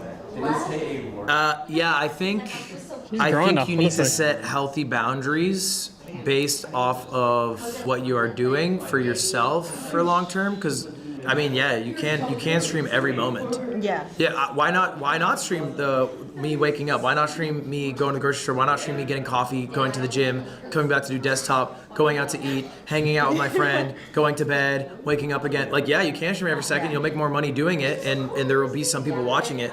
But it's like, I think it's unhealthy. Also, even from the perspective of like the viewer, like I don't think necessarily it is the healthiest viewer to have, the one who's really excited to get ready with you to go to bed and watch you sleep. Yeah, Do you know I what I learned mean? that, which is why I stopped doing that. So it's like, what is the True. viewers you are curating? You're making yourself into like Jim Carrey. Like you're doing your own, what's the damn movie? Truman Show. Truman Show, I've heard of it. Watch it. Okay. But My yes. dad told me to watch that bunch, but You should. Listen to your dad. Go watch it. It's your homework. But yeah, I would say setting some healthy boundaries in terms of things that you are comfortable streaming and not comfortable streaming. You said everything's a segment, but like... but it's I know it's not, and Yes. that's something I've been trying to improve on. Like I said, lately I've been streaming less, and then using more time to put into turning my content into Reels, TikTok, Yes. YouTube. I just being it's offline more hard. is going to make you like a more well-rounded person. Like, okay, do you ever watch stand-up comedians? True. Yes, sometimes. So, okay, you know how like a stand-up comedian, this happens, it's a phenomenon. They're really funny and they share life experiences and they pop off and then they become really successful. And then their next stand-up special sucks because now they're really successful and most of what they do is just tour and do stand-up and tour and do stand-up. And they're really fucking rich and they're out of touch now. It's like you're losing some of the not humanity that I think people connect with when it's like you spend every waking second just being a streamer and not like just a person. So it's like, I think it's fine to just like go on vacation and enjoy the vacation and come back, maybe with like funny anecdotes or stories or like an interesting perspective on the world or whatever. Or maybe just record some shit on your phone and like just focus on doing like, like I would say challenge yourself, all right? And it doesn't mean you have to do content. Yeah. Like it seems like you're very work focused and that's fine. But it's like, okay, go on vacation and only work on short form stuff offline. You know what I'm saying? Yeah, which I do. Like, Bro, that was almost like, you did that like someone sneezes. What? Like how many times does that happen in your day where you're hearing that noise, you're at the gym, you're fucking curling and you go, bada, bada, bada, bada. Like, you know what I mean? Like, bro, you're becoming a robot. Do you guys know what just happened? She just got, I think that's what happened. I think that either someone like rated her stream or just gifted her subs or just subscribed or something. And it made a noise on her phone because she's streaming right now. And she did like a heart to be like, thank you. And Ludwig saying like, she didn't even think about it. She just did it automatically. That's so funny. That's so funny. It's so interesting, honestly. This girl streams a lot. No, well, they got. I am a robot. No, I know. It actually got better. And I'm sorry, I overshare, but it got so bad to the point where I literally was addicted to streaming, where I would not eat. It sounds like this. I believe that. Honestly, I would eat, but I would not cook. Thank you for I would not eat or cook a meal. Oi, actually, we got the 747, guys. Thank you. Thank you. Unless I was live streaming it. And if I wasn't live streaming, I only had protein shakes. Do you live near your family? No. Do you live- Kind of. My brothers live in the same apartment complex. How often do you talk to your family? So every Sunday, I make it a point to go offline and spend time with family. The whole day offline? Yeah. So I you, try to. You don't stream at all? Sometimes at night, I spark up. but- We're gonna none at all on Sundays. Okay. That's just let's do two things, two homework assignments. None at all on Sundays, none at all. And if she goes live, you don't watch. I'm sorry. Okay? Kat. You're allowed to break it if there's like a Streamer U event, Yeah. whatever, sure. Okay. Otherwise, none at all on Sundays and go watch a Truman Show. Okay. We'll watch the Truman Show. That's it. It does sound like you're addicted, for sure. Yeah. And yeah, it's just finding a balance with streaming too much versus not. Because also, like, and I know this is a bad mentality and I'm trying to break it. Whenever I'm not live, I know my viewers are watching someone else. And I know there has to be that time where they, miss me, so they'll want to watch the next stream. But especially like in taking days off, because last year, This is a crazy, like, she's not crazy. This is a human, this is like a normal human reaction to what she's getting, which is like so much attention. But it's so wild to be like, when I'm not live, people are watching other people. Like, yeah, obviously, that's fine. And if you're bringing something that's valuable, when you come back, they're going to watch you. That's such a wild mindset from the outside, but I get it from where she's at. It's that Ludwig's talked about it over the last couple of days a few times to people that have brought things up. He's talked about the hedonic treadmill where like you adapt to where you are. So if you've always got people watching you, that's your normal and you want more kind of thing. And it's like her normal is like eyes on her all the time. And I feel like she would feel so lost without that. I mean, it's really good. Like it's good that she's here. And I think that Ludwig's advice is great. Like just grinding is good, but just like chill. Overseas for 2 weeks, and I was like, I want to, take a time and be offline. And it was great, it was fun. But then when I came back, a lot of my regulars weren't there. Yeah. And even though I stayed active on other social media, it was like 10 days. 10 days is a time period for them to find other streamers, connect with other communities. Thank you for the gifted. And what happened now? Are they back? A lot of them aren't still, but I've found new viewers. Okay. Your viewers are going to leave. Whoever just gifted to start the hype train will stop watching you eventually. Yes. Shit's gonna happen Better in their not, life. though. They will. Everyone in this chat will stop watching you at some point. They will. Maybe a couple won't. Okay, maybe you have some diehards. But for the most part, everyone's gonna stop watching you. This is great. Every year, 50% of your viewers churn over. So if you have, 500 viewers this year, it's a different. next year it's a different 500. Okay? That's normal. That's fine. They should do that. Yeah. You cannot change viewer behavior by being live every second so they can't leave your grasp. Right? If you have a ninth grader trying to graduate to 10th grade, you don't hold them back because you liked having them in your class. So let them go to 10th grade. Okay. Maybe they got some shit going on in their life. Maybe their tastes have changed. Maybe they like something else. That's okay. You'll get new people in. Focus on getting more new people in. And that happens when you do other stuff on other socials, whatever. And you can still be live and consistent for these people and these viewers. But you don't have to be scared of losing them. You've already lost them. They're going to leave you. They will. It's an inevitability. Mine will leave me too. It's inevitable. And it's a good thing. Okay, it means they're growing up, they have different tastes, maybe they have no time for streams, they have a family, they have a new job. That's all good. We should want that for them. Yeah. I don't want them to be you guys to. I don't want them to be a robot in a room who are forced to watch me at gunpoint, Yeah. So consider them already gone. Okay. You're giving them the best show while they're here, okay? Okay. But don't hold on to it. It's like holding on to sand. All right, it's gonna slip through the fingers. Okay. It's all right. It's okay. It's okay if the regulars are gone. We Go wish they have live great some lives. You see, Good. I'm going to use this. I remember years ago, made the video on parasocial. Yeah. And that video hit so hard. That you became parasocial? I got to a point where I developed a reverse parasocial with my viewers. Yes. And I think that happens as often. Yeah, I've broken it a lot, and it's something that I'm moving forward on, continuing breaking. But I just want your feedback on that. And I really appreciate that. And then the last question I have, I've been posting my clips on TikTok, Instagram, YouTube. What do you think is the best funnel to Twitch? Should I be prioritizing YouTube, long form, shorts? I know all of them funnel back, but which do you think is the most effective? Are they clips from your stream? Okay, so I do clips from my stream, and then I record videos that didn't happen on stream, but look like they could have. And how is that possible? That's a huge mistake, I think. Okay, sometimes, not often, because someone told me that you could make a clip look like it was from a stream and just funnel audience. Yeah, it's a huge mistake because you are faking, and then the viewer has the expectation that it was real, and then when they come to actually watch your stream, it's not. No, it's not like this is a clip from a stream.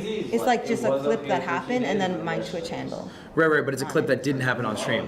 Yes. Is there a reason it didn't happen on stream? Could it happen on stream? Well, I was streaming. It's just so when I stream on my Android, and then I record stuff on my phone that's happening during the stream. It's just I don't take clips always, if that makes sense. Right. Okay. So I'll be streaming it, but record a separate video on my phone while the stream's happening. What? Give me an example. I'm so confused trying to envision this. Let me open my YouTube channel. So for example, I went to Say your name. Round 1 in LA, right? Yeah. And while I was there, the punching machine, right? Okay. I'm streaming us at round 1, but like the clip of like me from there, like this is recorded separately. But so a lot of my stuff is like this, where. Okay, but you stream this as well? Yeah, but I'm streaming. Yeah, that's fine. That's fine. Oh, okay. That's totally fine. Yeah, that's what I meant. Sorry, I thought you were like pretending to be live. It's like a different angle. Yeah, that's totally Because fine. I'm live all the time. Yeah, that's just a second POV. Yeah, Okay, yeah, that's totally fine. Okay. Yeah, I would say like if you just have, it's less about the efficiency of converting someone from wish I that could clip work out over who and these more people are about so we can getting watch a their clip that's stuff. more engaging. Well, like So just it's not see how like many followers there's a does this trick you can person put have. at the end of that that's going to get whoever watches it to come over. You just need to have a bigger net because the percentage of people who are willing to leave a website is very small, right? The conversion rate of getting someone to leave an Instagram or a TikTok for Twitch is very small. It's like less than a fraction of a percent. So you just need a really big net. Oh, so you more know people her come name? over, as opposed to trying to increase that fraction. How do you know that? Bye, thank you. Appreciate you. Malik. Appreciate you too. I hope I worded things well. I'm so sleep deprived. You're good. Malik. Watch the Truman Show. Yes, I'm going to. That's gonna be the first thing I do. I might watch it on the plane if I can. Should. All right. BA, have a seat. We're gonna have a chat. Gotcha. I feel like in high school right now when I got in trouble. Can't Yeah. find I'd us. sit down with the teacher. Okay. that's what I feel Well, like. you know, I'm old enough to be your actual teacher, so I think that's fair. Mighty BA. What's up? How's today been? Rough? The past 4 days have been kind of rough. This whole event's been pretty rough, right? Really, it has. What has made it difficult? I'm sure your My expectations actions. coming in were a lot different than what you actually experienced. What made it difficult? Okay, so wait, is this her?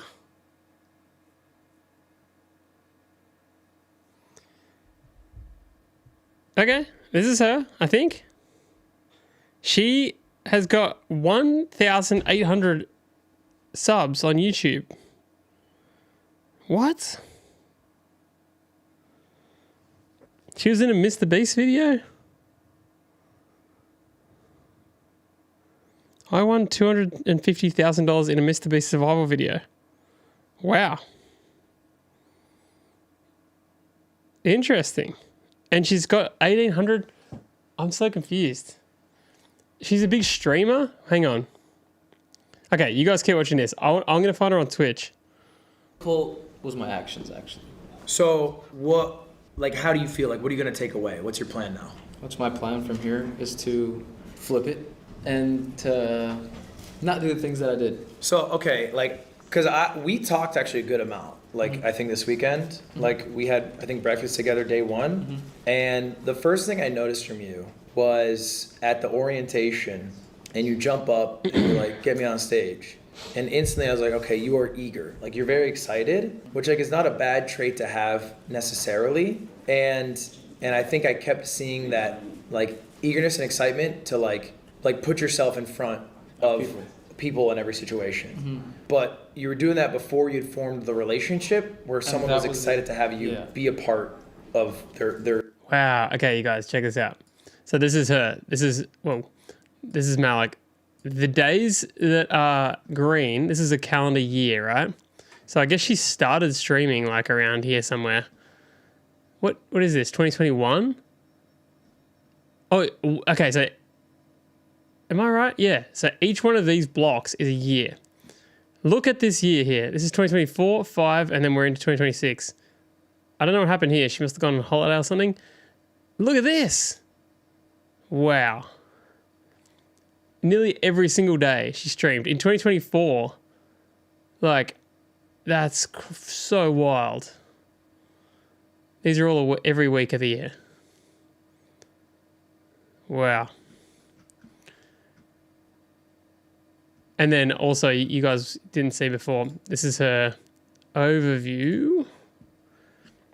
Look at Stream University. Boom. Average viewers, 282 versus the usual kind of, let's call it 70. I mean, she grinds. She grinds for sure. All right. I thought that's interesting because she's the first person that has come up here that seems like she, really is going for it, in a wild kind of way. Their thing. So, the biggest thing that I realized was I didn't fully know these people to do the things that I did. that was the biggest problem. But maybe it's hard. Do you watch a lot of streamers? Yeah, I'd say like I watch. Yeah. Like I watch like now not as much anymore, but Sure. like, before I used to. Yeah. I mean, I think that can be also difficult is that, like, I do this too. Like, I have this friend Connor, he lives in Japan. I don't hang out with him very often because he lives so far away. I don't chat with him as often. But, like, I'll watch his shit, and then in my head, it's like, oh, we had just hung out. Yes. Yeah. I'm a little more comfortable. And it goes both ways because it's mutual because he also watches my shit. So that's fine. But it can be a little weird not the here. same. Yes, Because they don't know you. They're not as comfortable with you. And that's like the biggest thing I realized. That was like, it's like just burning bridges before it, like. Yes. That was the biggest. Look at this by comparison. Yes. And that's the thing I regret most. Yeah, and it's like, honestly, you can, like, successfully be that type of person. Like, there are people here who, similar to you, are, like, eager in doing shit beyond the interpersonal relationship they have, and they thrive off of it. Like, Rakai is this to a T, Like, Rakai is throwing sauce on people he met 5 minutes before. But the thing is, like, I do it now. That's kind of crazy. You get what I'm saying? If you do it, it's insane. Yeah. Right? Well, there is a playbook as a creator where you can do that and sort of be this nuisance creator. The reason Rakai can do it is because he has such a good relationship with Kai, who runs this, that he gets more leash than everyone else because he's, with Kai. But you're coming here isolated. You don't have someone who's like, you're attached to in that same way. Exactly. And wait, about that video that you were talking about, did you watch that video? I did not watch that video. So can I explain to you what that 100%, I'd love to hear it. So firstly, that video I made when I was 16 or 17. Sure. Okay, so I know I'm not trying to take leeway. Sure. What I'm trying to say is, you're young. I was just trying to clickbait, and I didn't know anything about the internet. That was the first thing. What was the actual content of it? That she wasn't transgender, but you want to see? She made a joke at the end of the video saying, "Oh, what if I was trans?" And then I looked at the camera and ended the video, but she was never actually transgender. So okay, she wasn't trans, but she just made a joke to Clip Farm. Okay. She was just making a joke to Clip Farm. Sure. And then we're a bit deep in the sauce here, you guys. And I tried to clickbait off of that. Sure. Yeah. And you were 16, 17 at the time. I think ultimately, like, honestly, that it's probably worse than if you just played with someone who's trans and like hung out with them, like, because like it's fine to play Fortnite with someone who's trans. It's just like the weird part. Did it make it seem like I was transphobic? I think it made it seem like it's a novelty to play with someone who's trans. This is such a unique thing. Clickbait this. This is as opposed to, oh, they're just a human that you're playing Fortnite with, right? It is not noteworthy to be trans and playing. The hardest thing for me is that when he says he was 16 when he did it, I don't know if that was like last year or like 5 years ago or more. I have no idea how old this dude is. So I don't know if he's trying to say I was a kid or if he was trying to say it was last year. Fortnite, right? It is no different than someone who is, cis, straight, gay, whatever, playing Fortnite. It is an unnecessary detail to provide. So providing it makes it seem he's as 19. if it is like it was a few years ago. Like it's weird. Yes. Yeah. Because otherwise, why would you put it? It'd Still be like weird, saying, for sure. Streaming with a gay person today.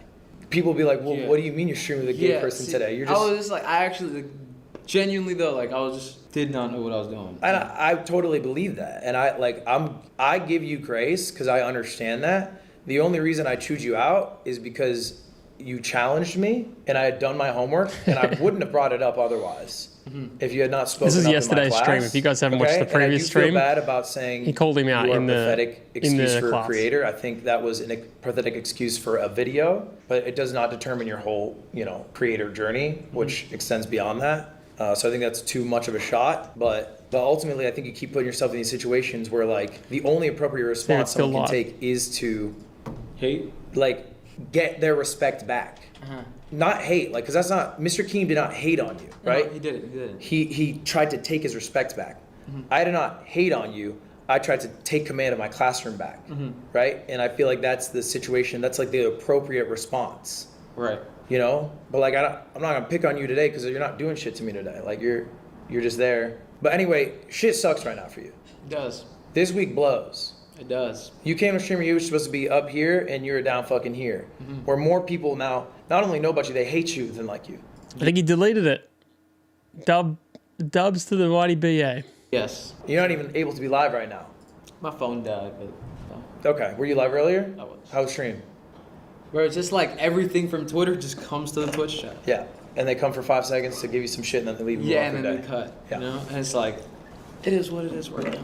I promise you, and I know the noise is a lot, I have made mistakes. I've fucked up in ways that have been, you know, way louder, way more hate, way more people shitting on me, and not maybe comparatively to the people who liked me, and I've fucked up in those moments. I think I'll give you the game plan for what you're gonna do next. We're But gonna can I like actually say something? Because Yes, please go ahead. I feel like the clips honestly did make it seem like somebody I am not. And yes, absolutely. I do think that. But like, Literally what truly, they you do. know, and I know, like, I don't know, I think you were there when I talked about, you know, I really don't give a shit about the PR stuff. No, I'll actually speak from my heart and I'll say what I truly mean, you know? My intention, genuinely from the bottom of my heart, was not to disrespect, harm, or hurt anybody. Like, that's not how my mom raised me. You get what I mean? Like, dude, that's not how I'm raised, that's not who I am. And like, it kind of made it seem like that way, which is my responsibility and for my actions and what I did. But that's not what that's not what I want to be known as. That's not who I am. That's not like the type of content or the things I want to do ever. Okay, none of these people who are watching now or who've seen clips of you, or even I, know you. None of us know you. They just have impressions of you. And I literally talked to them earlier. I said they're not giving you enough grace because some people have taken these 6 clips and they've made a judgment of your character, ignoring any 19 years of context that they are devoid of, because that's all they're presented with. And they're presented with it because obviously like shit, negativity, shit like that goes viral, right? It probably hasn't gone viral is like, you know, if you put your trays away at lunch, or like you said hi to the cafeteria lady, or if you were like, you know, nice in the air, like that shit is not gonna go viral, okay? Because that's just being a person. So I absolutely 100% believe that. I think everyone should give people more grace in general, and that is not a reflection of your total character. True. Unfortunately, they don't. It is the perception you have given off. Yes. I think there's something that you are gonna do, and I'm not gonna be able to shake you off of it. But I'm gonna tell you the truth anyway. You cannot control your reputation. Furthermore, your reputation doesn't matter. It's really hard to believe that when you're 19. It's really hard to believe that when you're 30, to be honest. But it really doesn't matter that these people hate you at all. It does not matter. Because it's not something you can control, and they are not in your life. All right? Okay, there's a book, it's called Meditations. It's by Marcus Aurelius. Do you know who that is? The philosopher, right? He's the philosopher. That was his part-time job. His full-time job was he was the emperor of Rome. Okay, the largest empire in the world. And he wrote his thoughts down. This was his shit. This is what he said. He said you cannot control your reputation. All you can control are your actions of being a good neighbor, a good local citizen, and good to those around you, and striving to be the best man you can be. Okay, this is all true. Good okay? advice. Good advice for anyone. To control your reputation is like a point of ego. It's like something a politician does. It's something maybe an influencer does because they want to achieve certain things with their reputation. Right. I promise you that shit does not matter.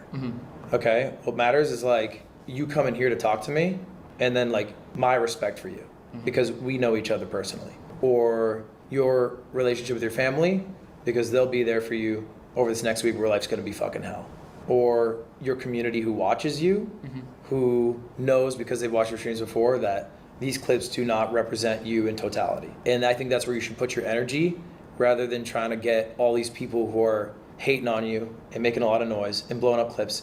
Maybe rightfully so because you were bad in those clips. Like, they don't deserve your energy though. And so like to put energy into being like, you guys, I'm actually not this piece of shit. Fuck them. There's a bunch of people who hate me right now on the internet. A bunch. And they'll hate me forever. Okay? They'll say I have a fence up my ass. They will say that I make too many money from sponsors and I'm a sellout, or I've sold my friends and I've upped those numbers. Okay? That's fine. I do not care about that. I care about the actual interpersonal relationships that I have with the people that I might have affected positively or negatively, trying to be a better me and make those relationships good. Gotcha. And not for show either. Like I really do not care if people know or do not know the truth, as long as those people in my real life know the truth. So what's your game plan now? What you can do next? Because I don't think you're gonna stop streaming. Good question. About it? Honestly, that was like a thought in my mind. I'm like, I'm fucked. Yeah, right now you're fucked. I actually thought, I'm fucked. But in a year, are you fucked? Huh? In a year, are you fucked? I don't know. You know what? Like, I was just kind of lost. Like last night, I was just like thinking, I'm like, what the actual fuck do I even do? Like, I don't feel like, truly, I don't feel like they are the person like I'm the person that they think I am. I truly don't believe that. Right. Yeah. And you're still sitting here obsessed with what they think about you. It's not exactly that. It's like that shit just kind of hurt. It kind of hurt. I'll be honest. It did kind of hurt. It hurts and it feels bad to be misunderstood. Yes, I feel very misunderstood. Absolutely. That is true. Okay, here's what I think you are good at. Because your application video is very good. I think you are good at presenting the things you are passionate about in a way that resonates. And I think you are good at having confidence in yourself. And I think here's what I would do if I was you, if you want to hear that. Yes, I do. I would chill for a while. It's not stream? I would just chill for a few days, at the very least. Okay? I wouldn't try to get like ahead of the noise, and the noise will die down. Is there a big controversy around this guy? Bro. Like, what's in 2 weeks? A streamer's gonna be looking at their phone while driving. A streamer's gonna be fucking disrespecting like a service worker at a fast food restaurant. A streamer's gonna be IRL using a slur. Like, there's gonna be other things that the internet will go mob and hate after. They'll mostly forget about the things that you have done, and then you can take some time to reflect, reconnect, ground yourself, and then go back to your community, and then be the best you for them, and like make shit that is exciting for them. This is what I know. Ludwig called him out in class. I know that he had a fight with his roommate, just like a little tussle, and maybe he ripped up a Pokemon card or something. Is that what we're talking about? Is that why he has to have a break from streaming? Isn't that like nothing compared to what heaps of streamers do all the time? Like, wouldn't people watch him for that exact reason? He ripped up a Pokemon card. What? I know it's worth a lot of money, but like, that's not that bad as far as like things go. Like, he didn't like physically or emotionally hurt somebody. Like, in a really bad way. Yeah, they had a fight. I feel like that's so normal. This is so weird. This feels like a big deal when you're in streaming university world, but in the real world, like, I don't think any of those things matter at all. People have YouTube channels where they chop up cards all the time for fun, or like people get in fights. And I don't think it was a big fight for real. He was being disrespectful, but he wasn't being like, like there's another level to things that I don't think he definitely crossed that, unless I'm missing stuff.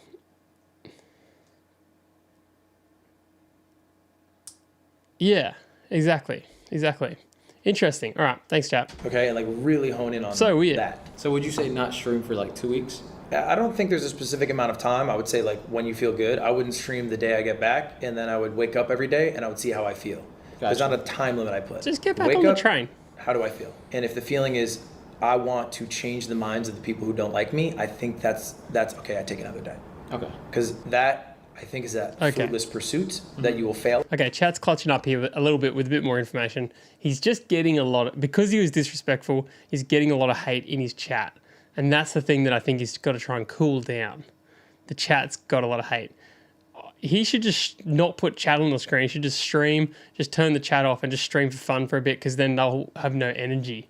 I feel like the chat is only valuable when you like acknowledge them, right? Like, no one's chatting if you can't see it or if you can't talk to them.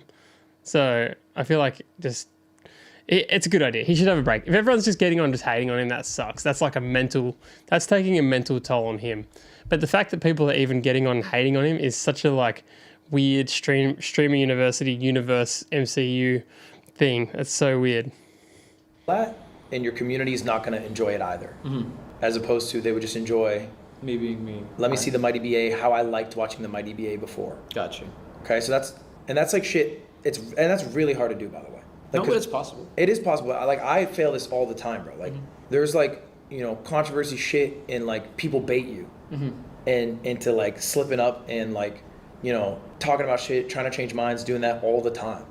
Like, that's gonna happen to you. Like, you're gonna have someone in your chat, say like, oh, isn't there a fucking Pokemon card you should go rip? And then like, you're gonna want to fucking, but like, That happened this morning, actually. You know that? Yeah. It happened. I was, you know, because like I just wanted to like talk to my Yeah, chat. but who like, cares about that? Let me just like talk about it, bro. Because I kind of was like running away from it. Because I wasn't even on social media while being here, so I didn't realize like how viral some of the clips went. Yeah. And then when I saw Twitter and then I saw TikTok, I was like, oh shit. Yes. Oh shit. You've been going viral. Yeah. So then I was like, okay, I gotta go and talk. Like I gotta say something. And then The Stream I saw some University has chats, so much hype. It's like you do something in Stream University, it's like 1,000 times bigger. And very difficult, but this way you keep in mind, it's like whenever you come back to content creation, it is like you being the best creator you can be for the people who like you and putting your energy into them. It's really hard to do, bro. Like there are people in my chat like fucking probably today who are like, shouldn't you be on like Hassan's leash? And if like I reply to that shit, then everyone else in chat's like, oh, brother, like can we just fucking do something fun? Got you. It's like, I want to have fun today, bro. And you end up being like, you know, like a stereotypical teacher. It's like in the middle of the divorce, and it's like, and it wears on them and it shows, and it's like they're coming here to escape an aspect of their life. Right. All right, to have some enjoyment, and if like it is clear that you have, you know, mixed feelings, malice, whatever in your heart, like that'll come across. So it's like I would just take some time. I'd be offline. For me, it'd probably be like 3, 4, maybe 5 days. It could be longer, could be shorter. It's up to you. And then come back and I do some cool shit that I like. Gotcha. You know, I get what you're saying when you say like don't care about your reputation. You know, like the shit that hurt most was like the only reason I actually even stream is because of people, and I like talking to people and talking to my chat or in real life. That is literally the only reason I stream. Like, you know. But that's not reputation, is it? I mean, it is, because it's like now I'm viewed in a way that's like, fuck this guy, you know? So, but that you're more concerned, so those are two different thoughts, right? If you care about people, then you care about the people you're interacting with, and that's an interpersonal relationship. Yeah, but you know what the thing is? If you care about the potential people, then those are people don't even exist yet. Right? You're worried about people who could be a viewer, and that's your reputation, but they're not a viewer. I get what you're saying, yeah. Read Meditations. Sure. It's boring. He wrote this as a private diary. He never published it. It's really dry. I read it when I was like, I read some of it when I was like 16. Read the whole thing. It's short. Yeah. Do an audiobook at the same time. Or just do an audiobook altogether. Doesn't matter. But I think like... I have an actual question for you. Okay, go ahead. From what you know about content, do you think I'm fucked? No, I don't think so at all. Got you. You think this guy's got to get over it could go 180 degrees? I nearly want to skip this dude's segment. I think like people love a redemption arc, and I think that time is a beautiful thing, and I think you are 19 years old. I am 31 years old. In 12 years, is this all you will ever be known for? It's 4 minutes left of watching this guy. Like, bro, lucky Luds has had one. Lud's clutching up with some good advice that we can all take into our lives. Otherwise, this guy just needs to take accountability and move on. One of the biggest 180s ever in reputation I've ever seen. Yeah. I Trust Speed, I made a video about it because he used to get into Valorant lobbies with girls, and he would say, what would happen if we were the last 2 people on Earth? Would we procreate? And they would say no. And then he would say, what are you going to do to stop me? How did that even happen? Like, how do you even like turn from that? That's actually kind of crazy, no? Because he became somebody who is admirable. He became somebody who I think he wanted to be. He became somebody like who other people were inspired to be, and kept being that every day. And he grew up, and he became more mature, all right? And he connected with people in real life. He literally would meet people in real life, and like the speed that they met was like someone who left a great impression. I get you. Speed has matured heaps. He had a crazy 180. But if you asked me when those clips came out, is I Trust Speed going to be the biggest streamer in the world? He just performed at the fucking World Cup. God, no. You would have never thought that. No chance. No universe. So it is definitely, there's a possibility. I don't even think there's a possibility. There's a probability if you take the right steps from here on. Got you. I think it's totally possible. Like, even people who, like, I might, like, morally disagree with, who I think are, like, you know, less savory characters, are able to capture and create interpersonal relationships, capture viewers' minds. Like, Sneeko as an example. Like, Sneeko has, like, a very successful audience of people, and Sneeko's done a lot of shit that pisses a lot of people off. You know, a lot of shit that is worse than anything you have done. Yes. In my eyes. He's still a successful creator. So I don't think you're fucked. By no means are you fucked. I'm not saying become Sneeko, by the way. No. I mean, like, I actually did realize, like, you know, last night was when it, like, really hit me. Like, I was just sitting down and I was like, holy shit, what the fuck did I just do? Like, it, like, actually just clicked last night. Not even trolling. You got to get over it. I think you got one more day. I think what you do with me, I don't know if you're already done with Keem. I tried to talk to him, but I could tell he, like, when he was live, but, you know. Run it offline. Yeah. Offline means a lot more than online. Anyone else you feel like you had a bad connection with, talk to him, okay? All right? And just really focus on, like human connection. Got you. And then just enjoy the day as best you can. And, brother, stay offline. Don't even go online. No reason. No reason. No reason to check Twitter. No reason. No, I wouldn't even go live. Yeah. It's not worth the viewers you would get. Today? I wouldn't go live. God, no. Seriously? No, why would you? Okay. I mean, you could, but, like, the experience for your chat is going to be shit. I just don't think this guy's The listening people who to like Ludwig at you all. are not going to be enjoying their time because they're going to have to be fighting against a bunch of people who are shitting on you. They are. I mean, like, every 3 seconds there's a new chat. Yeah. Of some dude saying something that he saw from Twitter and he pulls it up. And what experience is that if you are someone who likes the Mighty BA? That feels pretty bad. It does. Yeah. So I wouldn't even go live if I were you. But you can, of course. No. I mean, I'm going to take your advice for it. I'll be honest. All right, man. Well, you know, I don't think I believe him. I hope I'm wrong, but I don't think I believe him. Maybe because even if to you or just like anyone in general, I really do want to say my true intentions, like from the bottom of my heart, were not to disrespect, harm, or hurt anybody, like in any means. Like truly. I'm muting this guy. Stop trying to defend yourself. Nobody cares. Ludwig's told you, just don't go online, move on. He's actually insane. Stop using Ludwig's platform. It's crazy. I hope I'm wrong, but I don't believe that this guy is going to do any of the things that Ludwig told him to do, because I don't think he's listening. I think I can get your contact, just in case if I want to like message you. Oh, let me get your phone number. That's the only one I checked, to be Really? honest. Yeah. Now that I've wasted all your time. I'm 31. Gotcha. I sent it. I appreciate it. Thank you so much, truly. All right. What a weird ending to that.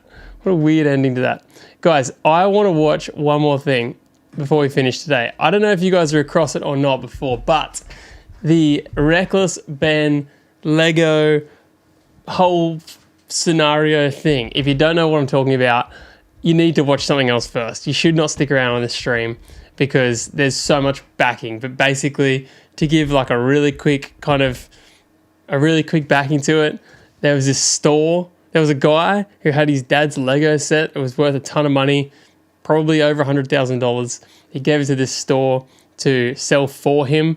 The store got sold back to a big company, like the equivalent of like someone that owns a McDonald's selling it back to the main McDonald's. They took all the stuff, said they never had it. There's this whole thing. Anyway, like I said, if you haven't watched it at all, then you should go and watch it instead of watching this. But Reckless Ben basically has gone video down this whole rabbit hole of trying to track down the Lego for this guy. There's been police called. He's gone to jail. He's been arrested multiple times. It's this most insane story on the internet of the last couple of months. And every time he uploads a video, it goes crazy. He uploaded one today that I haven't seen yet. It has 1.6 million views. It was uploaded 14 hours ago. And it's called They Tried to Put Me Back in Jail. So we are going to watch this. We're going to react to this as well. It's a pretty short one, actually. It's only 15 minutes. But let's see what is happening in this saga. There's been, if you haven't been kind of keeping up with it, there's been a lot of lawsuits and things, so people haven't been able to say anything.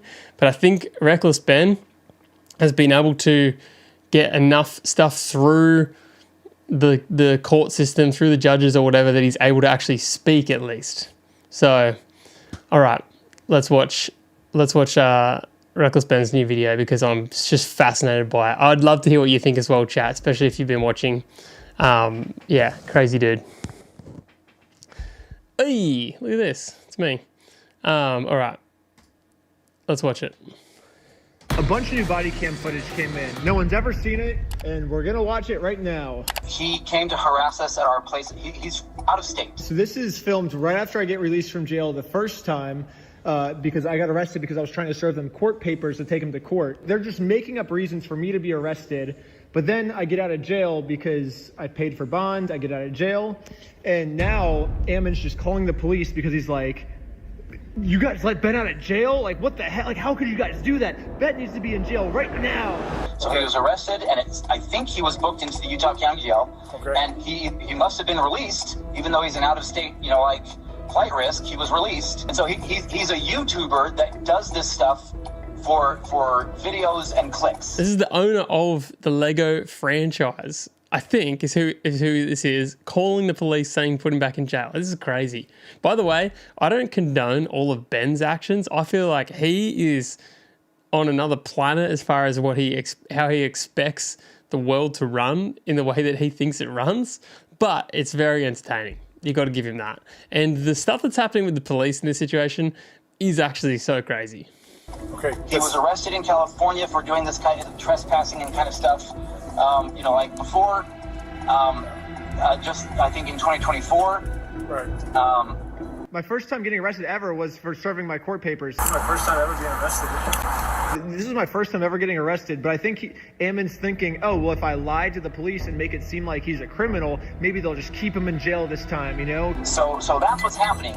And so, but we he's also been passing fraudulent gift certificates to financially harmed. Fraudulent gift certificates. Does he mean the Guinness World Record? Oh, I was so confused. I've watched that part like 5 or 6 times. I was like, what's he mean gift certificates? Yeah. I think he means the world record certificate. This is an award for most Legos stolen by any company in the world. That's what's going on. But at this point, I just need some information so I can tell our staff what is going on. The thing that's crazy is that, the police have been responding to the calls of the people that are being also accused, and they're just accusing Ben, harder. It's all it is. It's so weird. I feel like the police just should be like, yeah, no worries, we'll look into it. Stop calling. End of story. I don't know why they keep being like, yeah, you're right. We'll send someone over right now to go and arrest him. Just look into it. Because if I need to go and get some of my staff armed so that he can't threaten them, that's what I need to do. Or they're going to go find him and rearrest him because he clearly had to have violated some kind of rule. There's got to be something to stop this guy from continuing to intimidate our staff. Yeah, how'd you guys let this guy out of jail? If we let this guy out of jail, he's gonna kill our staff. How can you possibly think of letting this guy out of jail? You watch this, I feel like you're just like, dude, this is hilarious. I'm like, dude, this pisses me off. Yeah, it's pretty funny, yeah. Crazy. He's literally lying through his freaking teeth. I don't know what has been done since he was arrested yesterday. Sure. We all sighed a big sigh of relief this morning knowing that he was arrested last night. Yeah. And then to have this happen all over again, everyone's feeling some pretty significant trauma that he's just not going to stop. Yeah, so it's not the police or corrections that let him out. That's going to be a judge, right? And so that would be a complaint that would have to be directed towards their office to find out what's the deal. Why would you let this guy out when he's stalking us, right? That's yeah. So really quick. Sorry, let me grab a pen. Who do I contact for that?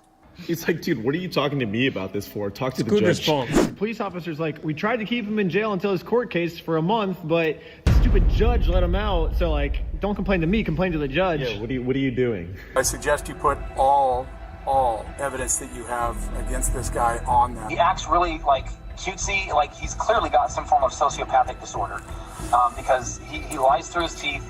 He says and does whatever he can to just get away with whatever he wants. Again, multiple arrests, I think, in the past in different states. So obviously, if you look in the police records, you can see that I've never been arrested before. But because Ammon says so, maybe the police will just listen to Ammon. Why do they keep taking his word every single time? They're taking his word over your evidence. Doesn't make any sense. I don't know. That's another charge, obviously. I mean, we'll stack him until he leaves you guys alone, I guess. You know what I mean? Yeah. See, this is the weird bit. Right here is where he's like, the police officer just took his side. Why do that? Just say, No worries at all. Thanks so much. We'll look into it. Don't call again. We'll call you. You don't have to say, yeah, that's right. You're not wrong. That's another arrest. Let me chalk it up. That's another arrest. We'll get him this afternoon. I'm going to send 4 cops over there right now. They put him in jail, one or the other. Dude, that's so insane to freaking say. Basically, I think Ammon lied to them saying that there's a restraining order when there wasn't. And so he's like, oh, well, that's another charge. And we're just going to keep making up charges about me until I'm in jail for good is kind of what it sounds like. Even though the evidence goes against everything you say, I want to help you out, Ammon, because... I can stack, I'll try to stack it on this stalking case. Oh my God. It's insane. Does he not know that he's recorded? I am just going to figure this out here. Okay, sir. I'm going to call the jail, and then I will meet you over there, okay? Okay, perfect. See you there in a little bit. Yep, bye. This is the weirdest thing. It is exactly this. And this has happened over and over and over again in this case.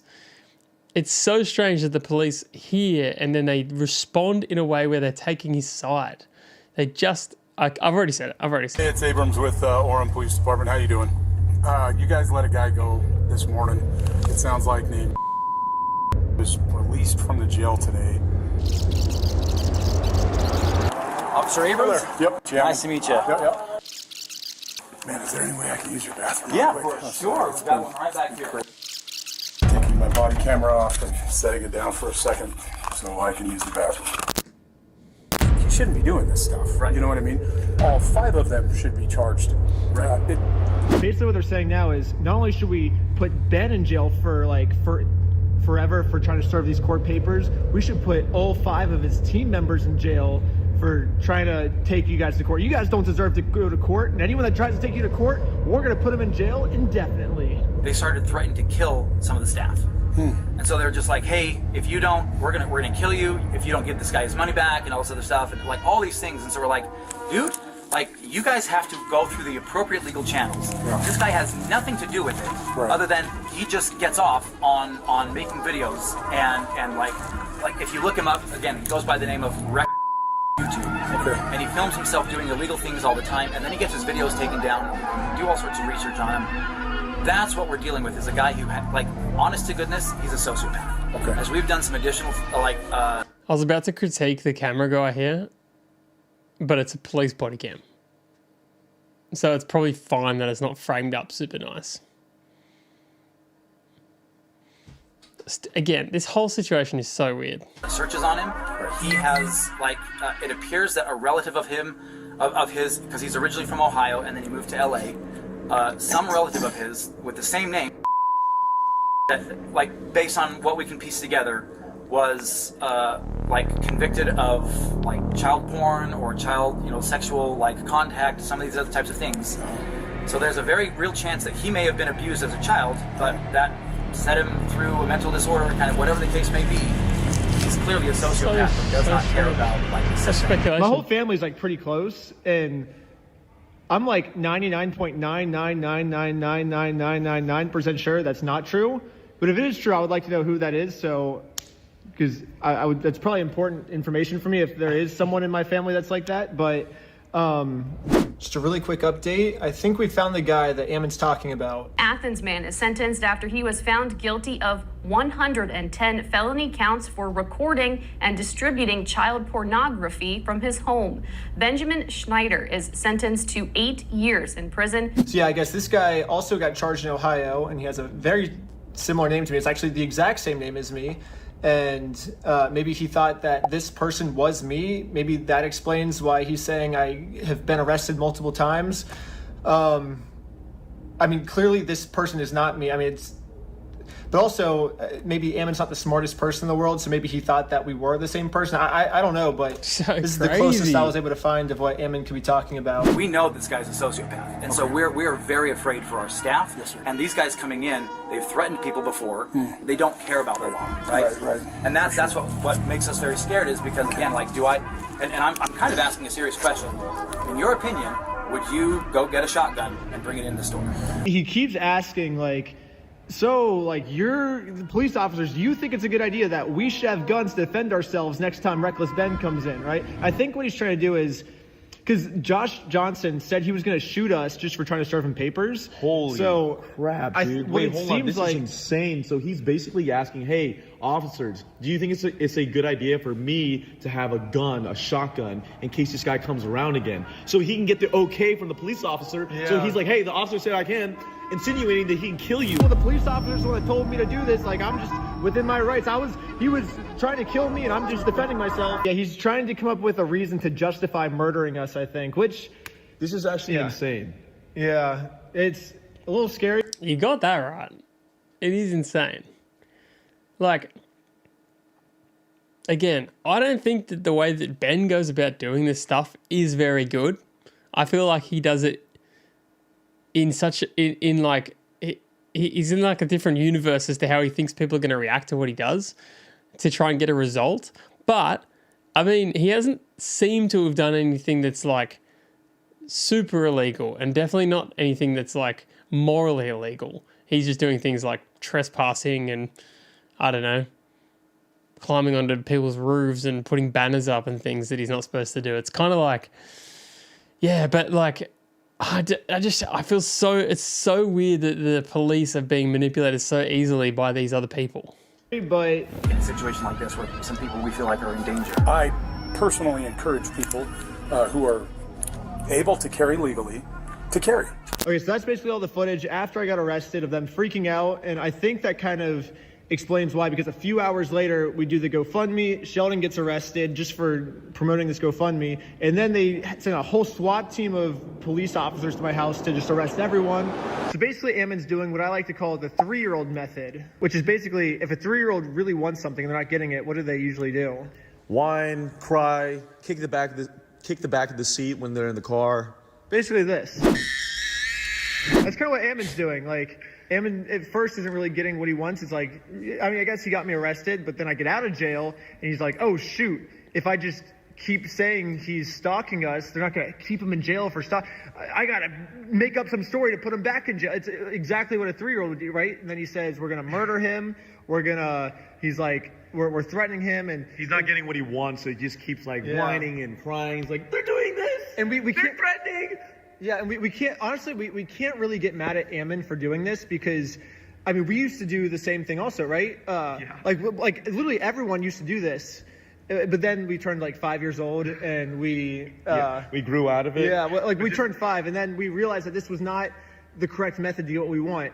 Yeah, basically the person that sent me all this body cam footage asked if I could respond to what Ammon's saying. So I'm saying my official response to Ammon is goo goo gaga. See, this is what I mean. This is not productive. If you're trying to at least get people on your side a little bit, just don't do stuff like this. Like, this is weird. This is a bit weird. Because I feel like that's the appropriate way to respond to someone who's acting like a baby. And send. So right after this phone call, they arrest Sheldon for just promoting our GoFundMe and sent a bunch of SWAT team members to like SWAT our house, which kind of makes that make more sense to me now based on what Ammon was saying. But anyways, let's fast forward a little bit. We posted the video, and this is, I think, 5 days after we posted the video now. Matt McNeff, Ammon's brother, calls the police. I don't really think he had a crime. He's just kind of like complaining about our video. No, for real. Look. Let me see. Yeah, so it's my brother and I have a franchise called Bricks and Minifigs that we run. He was filming and making this pseudo journalistic documentary that he, that's what he's claiming it is. Yeah. Police have got to be sick of this by now. He released that documentary on Friday, and our lives have been nothing but hell since then. Once this YouTuber released this video, our franchisees are getting targeted harassment, review bombs. They are destroying people's lives and making it has been a nightmare. He's not even reporting a crime to the police. He's just complaining about how much he dislikes the video. Aren't you supposed to call the cops when there's an emergency? The cops basically just being the dude's therapist at this point. Oh, this is, yeah. Okay. It's been rough. Okay, we'll send 15 cars around there right now and we'll arrest him. Port Police, our company, and the LDS Church are all colluding now in protecting our franchisee, and it's one big giant conspiracy. I mean, it's insanity. It's just rage bait and clickbait, and he is causing significant serious harm. This has got to slow down. What, remind me, do you know the title of the video on YouTube? I'd like to include that link on the report. The YouTube creator is his. Like, again, we feel like we've tried the whole way through to do the right thing here. This entire time, Bricks and Minifigs, they say they've been trying to do the right thing the whole time, and it's literally just been as easy as give the dude his Legos back. Like, they're just sitting in an empty store right now that you guys aren't even planning on selling them anymore. It'd be so easy for you just to give them back, but that would fix this whole thing, but they didn't. So, wait. So it's because they've caused so much like punitive damage now. Like they've put Brian on medication. He's been having panic attacks. They've tried ruining his whole life and all this other stuff. Now it's a little bit more complicated than just giving the Legos back now. Basically, our lawyers are saying that this is gonna be a slam dunk case. We could just get millions and millions of dollars out of them and just like basically bankrupt their entire company. So Bricks and Minifigs will get completely destroyed. Or dang, that sounds insane. We've given them another easy way now. They can say that they're sorry by doing the chicken dance. And I will take that as a sincere form of apology. And once they do the chicken dance, then I will know that Bricks and Minifigs is sorry. And we can finally move on to the next video series. It'll be awesome. But it's weird. Bricks and Minifigs still hasn't done the chicken dance yet, which... It's so weird to just want to be on someone's side so bad and then want to bail out so quickly. Like... to me, makes me feel like they think doing the chicken dance will cause them hundreds of millions of dollars worth of damage. They're that scared of doing the chicken dance. They think that by them doing the chicken dance, it's probably, I don't know, but they think that's a worse decision than destroying their $100 million company and all of the innocent franchises that have nothing to do with this. They think it's worth destroying all their franchises just so they don't have to do the chicken dance. Their time is running out and they have 1 week left as of me posting this video right now, and then there's going to be a third thing. So right now it's just give the Legos back and do the chicken dance. But if they wait 1 more week, then they're gonna have to do 3 things. But whatever this street is, it's the street Joshua Johnson lives on. They will have to rename this street Reckless Ben Street. That way, every time Josh drives home, he's gonna have to see, oh, I live on Reckless Ben Street now. This sucks, you know? Yeah, just as they're stacking the charges to throw us in jail forever, we're stacking the list of demands before they can get out of this mess. Sounds good. Yeah, and we're just gonna keep stacking them until their whole company's destroyed. We're gonna stack it week after week, month after month, year after year. Yeah, and even infinity after infinity. We're gonna keep going. We're gonna keep stacking those lists of demands all the way up and never stop it. Give the Legos back. It won't stop until the Legos. Anyways, subscribe to Patreon. You'll get to see lots of behind the scenes, like full interviews. I just posted a full interview of us talking to the chief of police. Man, you got screwed. Like, right? So we're just trying to right the wrong. Whatever that looks like. Basically, he's saying that his police department messed up, and the whole interview's on Patreon. Also, part 4 is halfway filmed. We're almost done filming part 4. It's gonna be the most insane video we've ever filmed in our entire lives. Tell him, Victor. Yeah, no spoilers. It kind of sucks because we're still undercover in part 4, but part 4 is gonna be super sick. Everyone's saying that the Lego videos are wrapping up. I think the Lego series is actually just started. Really?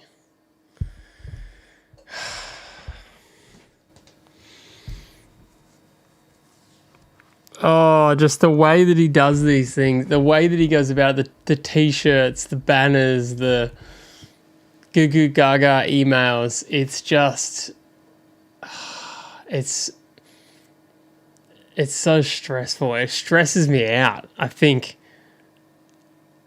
we're supposed to be on your side, but why are you doing this? Don't act like this. Anyway, it's entertaining. It's entertaining. You got to be honest, entertaining. And in the end, I don't think anyone's getting Lego back, but at least a lot of people are getting entertained. And honestly, if they work out what's going on with this whole police situation, maybe that'll be a good outcome. I don't know. But appreciate you guys so much for watching. It's been fun. Click the subscribe button if you've enjoyed this, you guys. And I'll be back soon. I'll see you guys in the next one. Appreciate you guys. Thanks for sticking around. It's been a fun stream. Thanks, chat. You guys are the best. It's been a good time. It's been a good time. If there's anything else you want me to react to or talk about or anything like that, feel free to put it in the comments. I'm down. I'm down. It's been really fun recently. It's good to have you guys. All right. I'll see you guys later. It's late for me. It's midnight. All right. I got to go.